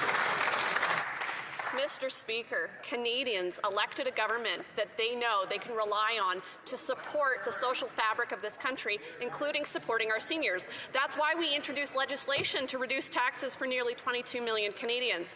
We made the National School Food Program permanent. We launched the Canada Disability Benefit. We ensured that old age security would continue for those who are 65. And let me tell you what seniors like Dava Houston are saying. I'm seeing a lot of talk from the Conservatives about the grocery rebate helping no one. As a senior, I disagree. This benefit is specifically targeted to help those of us on fixed incomes. The honourable member for Hastings, Lennox and Addington, Tyandanaiga.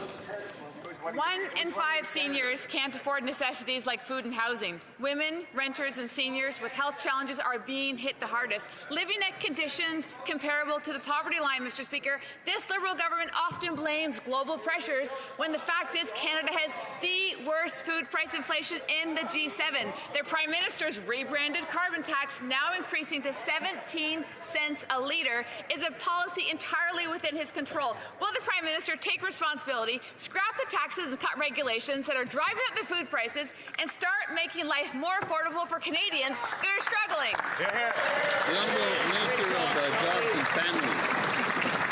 Speaker, just yesterday I heard a Conservative member of Parliament say that helping people was ideological. So maybe they should get together and talk to each other. Because if you think that helping people fix their teeth is ideological, or feeding a hungry kid at school is ideological, or cutting taxes is ideological, or having childcare that costs people $16,000 less a year is ideological, then I actually think you're out to lunch.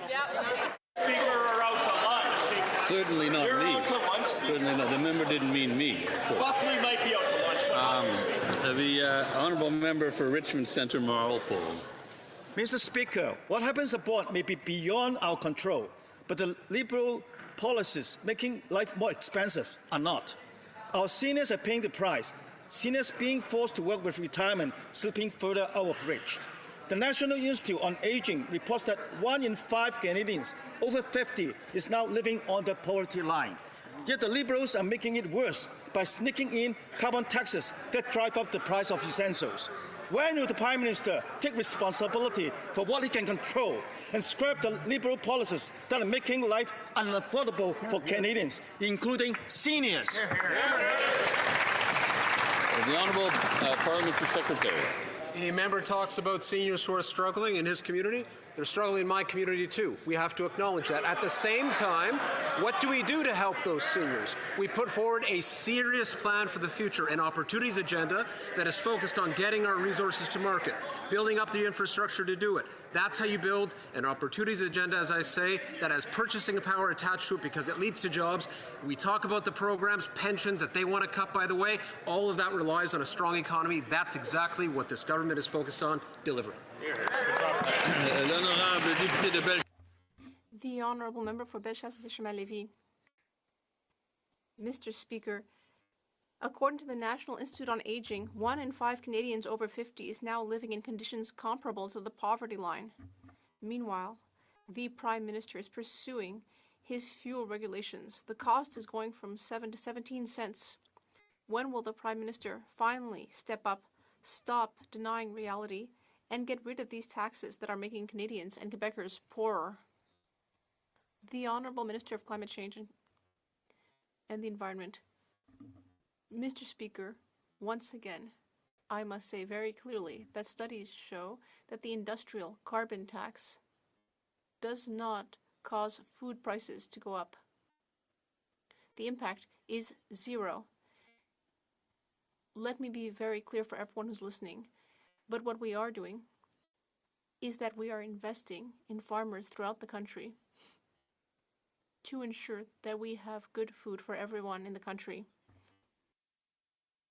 The Honourable Member. Zero, Mr. Speaker, is actually their grade. Canada has the worst food inflation in the G7, and the government keeps ratcheting up the industrial carbon tax on steel, aluminum, plastics, and agricultural equipment, which is making costs go up throughout the supply chain. When will the government finally get rid of these taxes on food so that Canadians can finally have a more affordable lifestyle? The Honourable Secretary of State. Well, I don't think our score is zero, Mr. Speaker. All that we've done since we were elected was to give more purchasing power to Canadians, especially seniors. Once again, the Canada Child Benefit, yes, that's not for seniors, but it does represent significant gain in purchasing power. And more recently, the groceries benefit will give people more purchasing power to help them face the current global situation, as everyone knows. The Honourable Member for Mont-Saint-Bruno-L'Acadie. Mr. Speaker, our government is working hard to help all Canadians find a place to live. Recently, a project for seniors opened in Drummondville.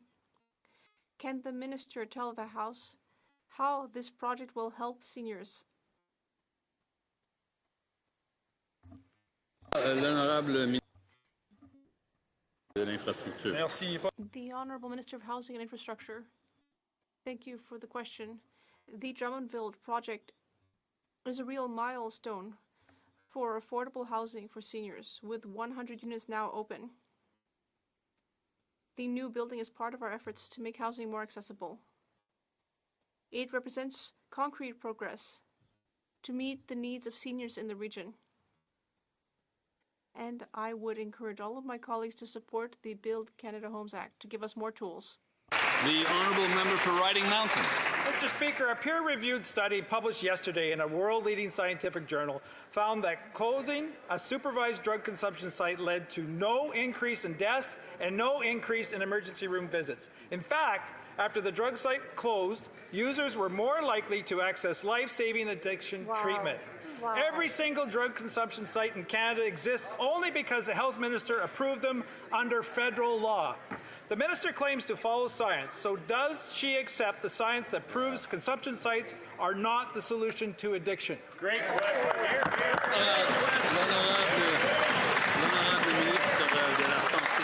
Merci, Monsieur le Président. Comme mon collègue le sait déjà, je l'ai répété plusieurs fois, il n'y a pas une seule solution pour résoudre cette crise. Et c'est sûr, il y a différentes recherches qui montrent plusieurs résultats. L'interprétation ne fonctionnait pas. Est-ce que... The interpreter apologizes. The microphone was off. Interpretation is back. From the beginning again, please. Thank you, Mr. Speaker. As I have told my colleagues several times, a number of different studies show different results on the matter of supervised consumption sites. And as my colleague knows, there is not one single solution to this question. Supervised consumption sites are there to save lives, which doesn't mean that we can't also have other kinds of treatment. Everything can be done at the same time. Mr. Speaker, this is the first study in Canada to use individual-level linkable health data. That means for the first time, we can see exactly what happened to the people who use these sites. Every drug consumption site in Canada operates under an exemption granted by the federal health minister. So, if the research now says that closing a drug consumption site leads to more people getting life-saving treatment and no increase to deaths, why on earth is this minister still approving them?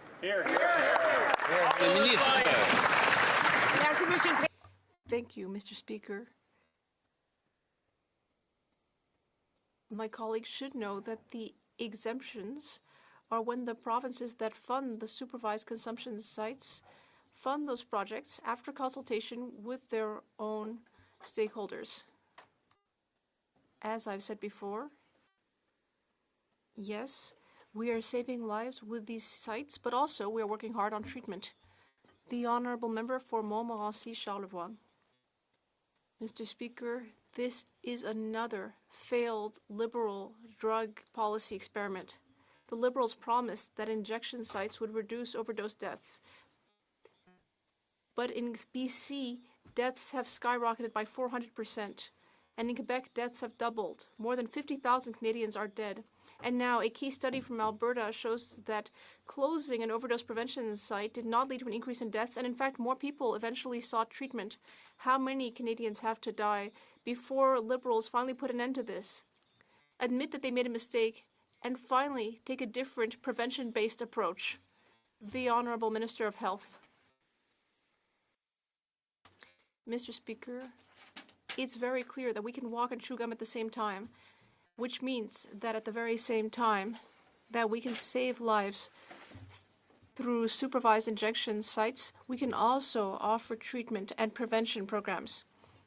What's very clear is that we are working in close cooperation with all of the provinces in order to reduce drug consumption rates.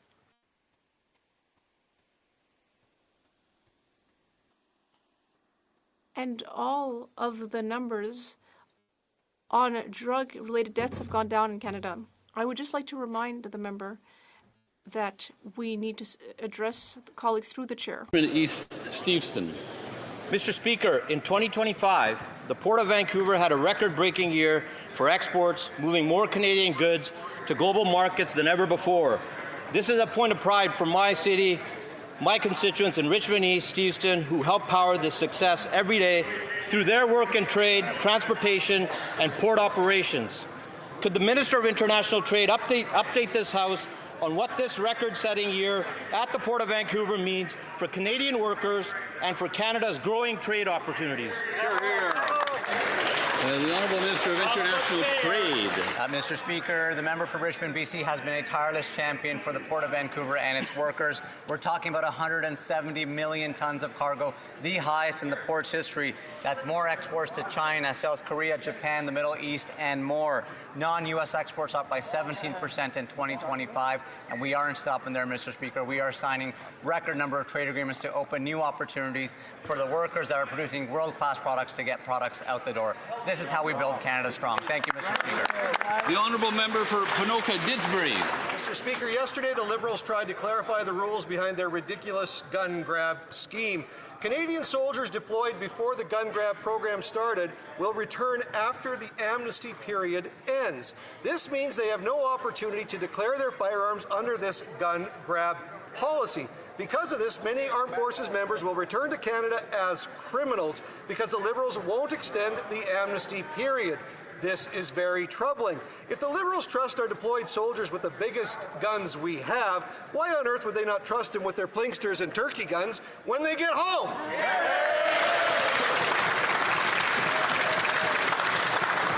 The Honourable Minister of Public Safety. Mr. Speaker, I want to thank the over 42,000 firearms that have been enrolled, Mr. Speaker, on the compensation program. Those correspond to individual law-abiding gun owners who are going to abide by the law, Mr. Speaker. The amnesty period, as you're aware, expires on October the 30th, and I look forward to ensuring that those law-abiding gunners owners get the compensation that they deserve. The Honourable Member for Vancouver East. Minister told a story about living within a lie in Davos and said the power of the less power starts with honesty. Former Liberal cabinet ministers Alan Rock and Lloyd Axworthy, who are honest with Canada's complicity in the killing of civilians, have come out publicly in support of Bill C-233. They said Parliament now faces a clear choice: maintain an outdated exemption that undermines Canada's credibility, or adopt a modern principle statement that reflects our commitments and responsibilities. Will the Prime Minister be honest with reality and vote yes to Bill C-233? The Honourable Minister of Foreign Affairs. Mr. Speaker, actually the government opposes this bill. Canada has one of the strongest export regimes in the world, with human rights considerations applied to every single permit issued for military goods. The changes proposed in this bill would decimate Canada's defence industry, would weaken Canada's role in NATO, and would jeopardize the capabilities of our Canadian Armed Forces. This bill does not close a loophole, Mr. Speaker. It creates new vulnerabilities. It is irresponsible to propose a bill like this.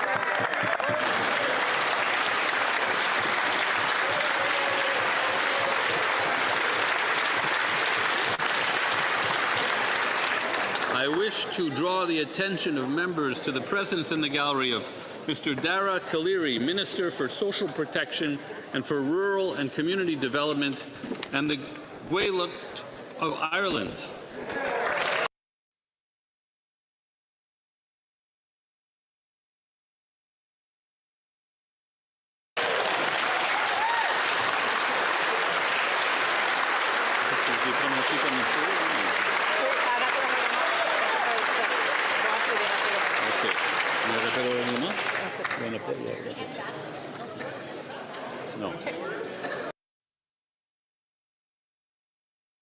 Well, I missed that little part there because, well, the stream went choppy, and because I was changing over to the headphones. So I don't know if they were announcing the Queen of Ireland, but apparently somebody was there.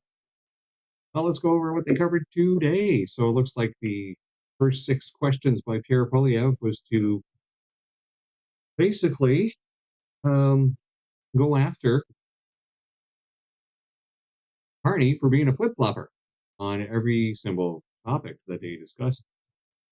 The first question was about terrorism and flip-flopping, and then after that, of course, it was, well, if he's flip-flopping, why can't you just flip-flop on your disastrous energy-killing policies and flip-flop on those and let Canada survive and thrive? But no, you won't. That was a repeated theme later on when it was again brought up in the economy and everything that the Liberals are doing. And of course, the Liberals are denying, right? They keep saying the lie that, oh, a tax is not a tax. It's an empty tax. It has no effect whatsoever. We've been told the tax. Look at our reports, say the tax has 0 effect on anything. These guys are morons. Absolute lying, gaslighting morons.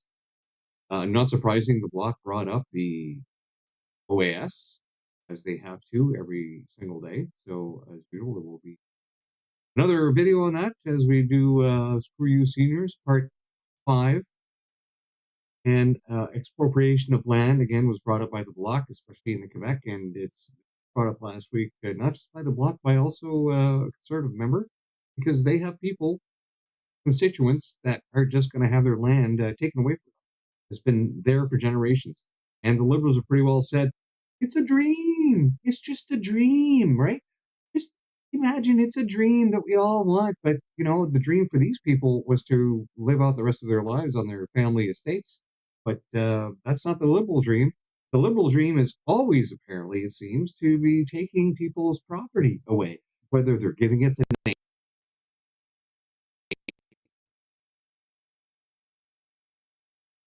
or just expropriating it. Giving it away to natives, just expropriating it for national programs, right?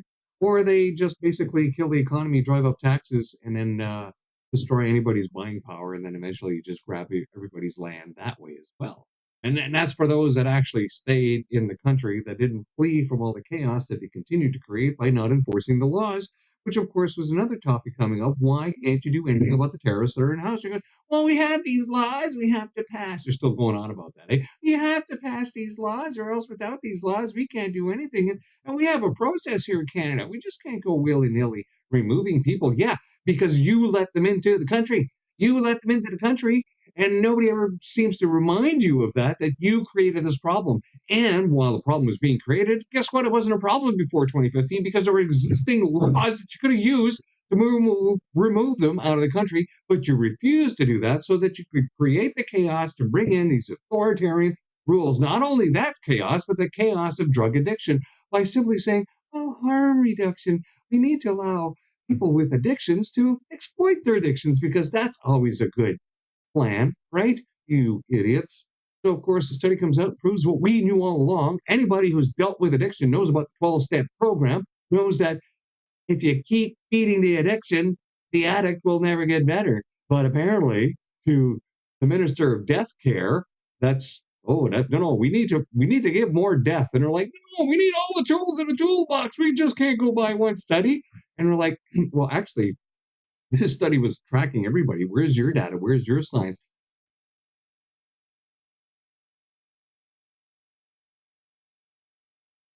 That, but there is no science on part of the Liberals. It's all just made up. It's all just made up because they know they need to create the chaos. We're approaching 100,000 Canadian citizens having expired due to harm reduction. Implementing harm, or they're going, oh, was it us? It was the provinces. We just allowed the provinces to set up these death centers for addicts to go in and kill themselves in. I'm telling you, slowly but surely, it looks like the Conservatives are slowly coming around, right? Now they keep mentioning death now, and they just need to mention it more in the lower house. Every single policy that causes death, keep hammering it. Liberals are causing death.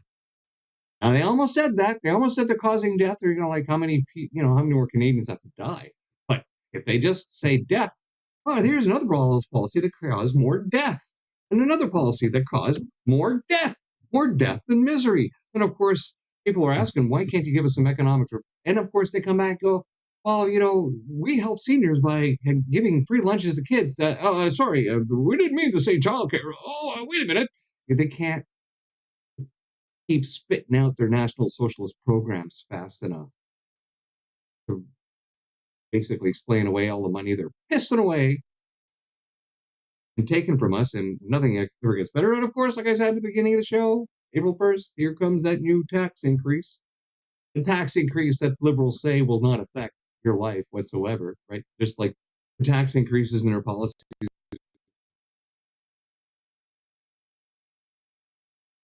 Well, I see the stream just went a little choppy again. Always seems to get bad this time of day. People are coming home. When people using the internet. And then, of course, gun grab Gary there asked, what the hell are you going to do for the Canadian Armed Forces members that are coming back that are deployed and have no chance to deal with this legislation you brought in while they were deployed? And what was gun grab Gary's response? Screw you, Canadian Armed Forces members. We don't give a fuck about you. You're going to be subject to the law just like the rest of us. So go fuck yourself. Go fuck your hat.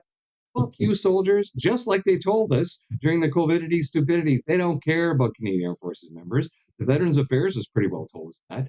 The members employing us have pretty well told us that.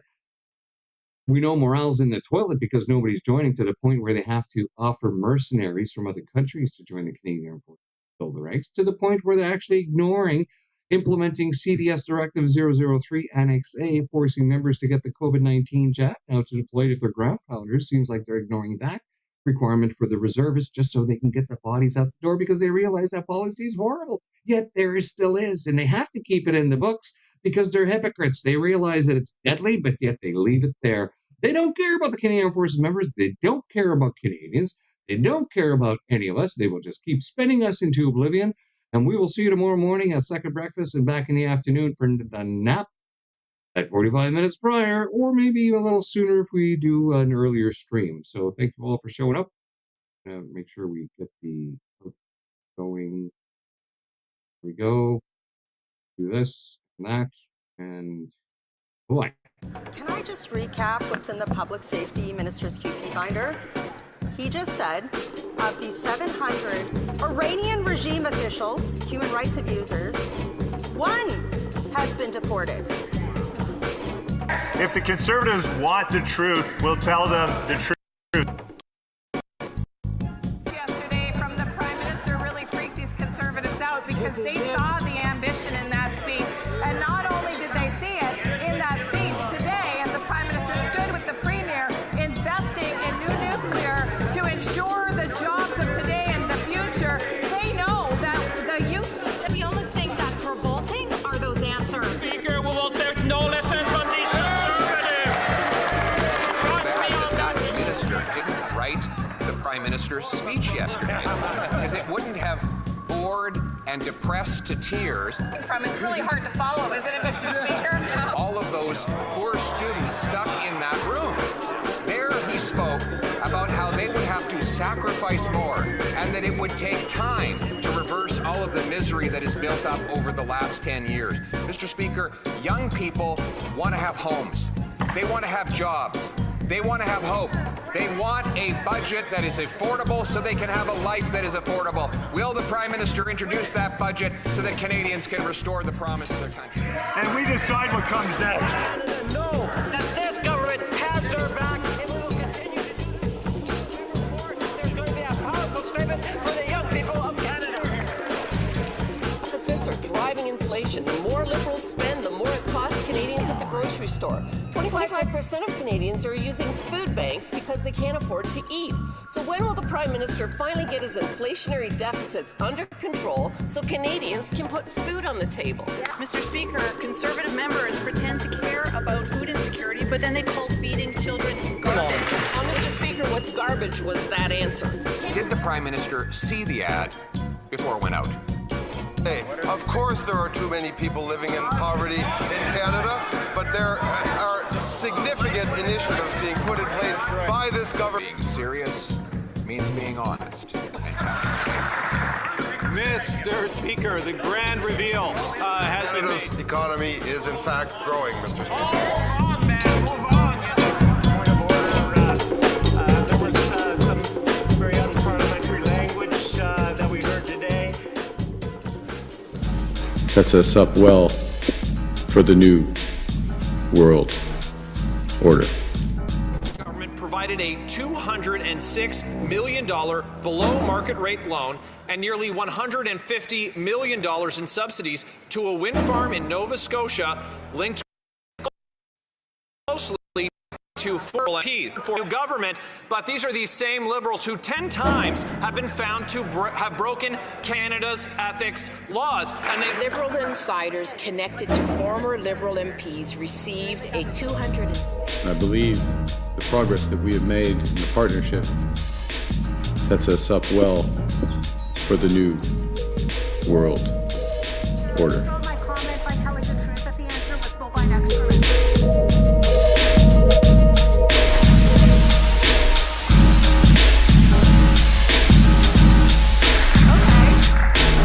Said he's removed one, and now he says, I dispute the 700 number. So is it 1,000? Is it 2,000? However, is it? No. This is serious. We have members of the Persian community that are seeing their businesses shot up. People are living in fear in the street, and the Liberal immigration minister has done nothing to change the law, nothing to keep her officials in line. Why does she still have her job? The Honourable Minister of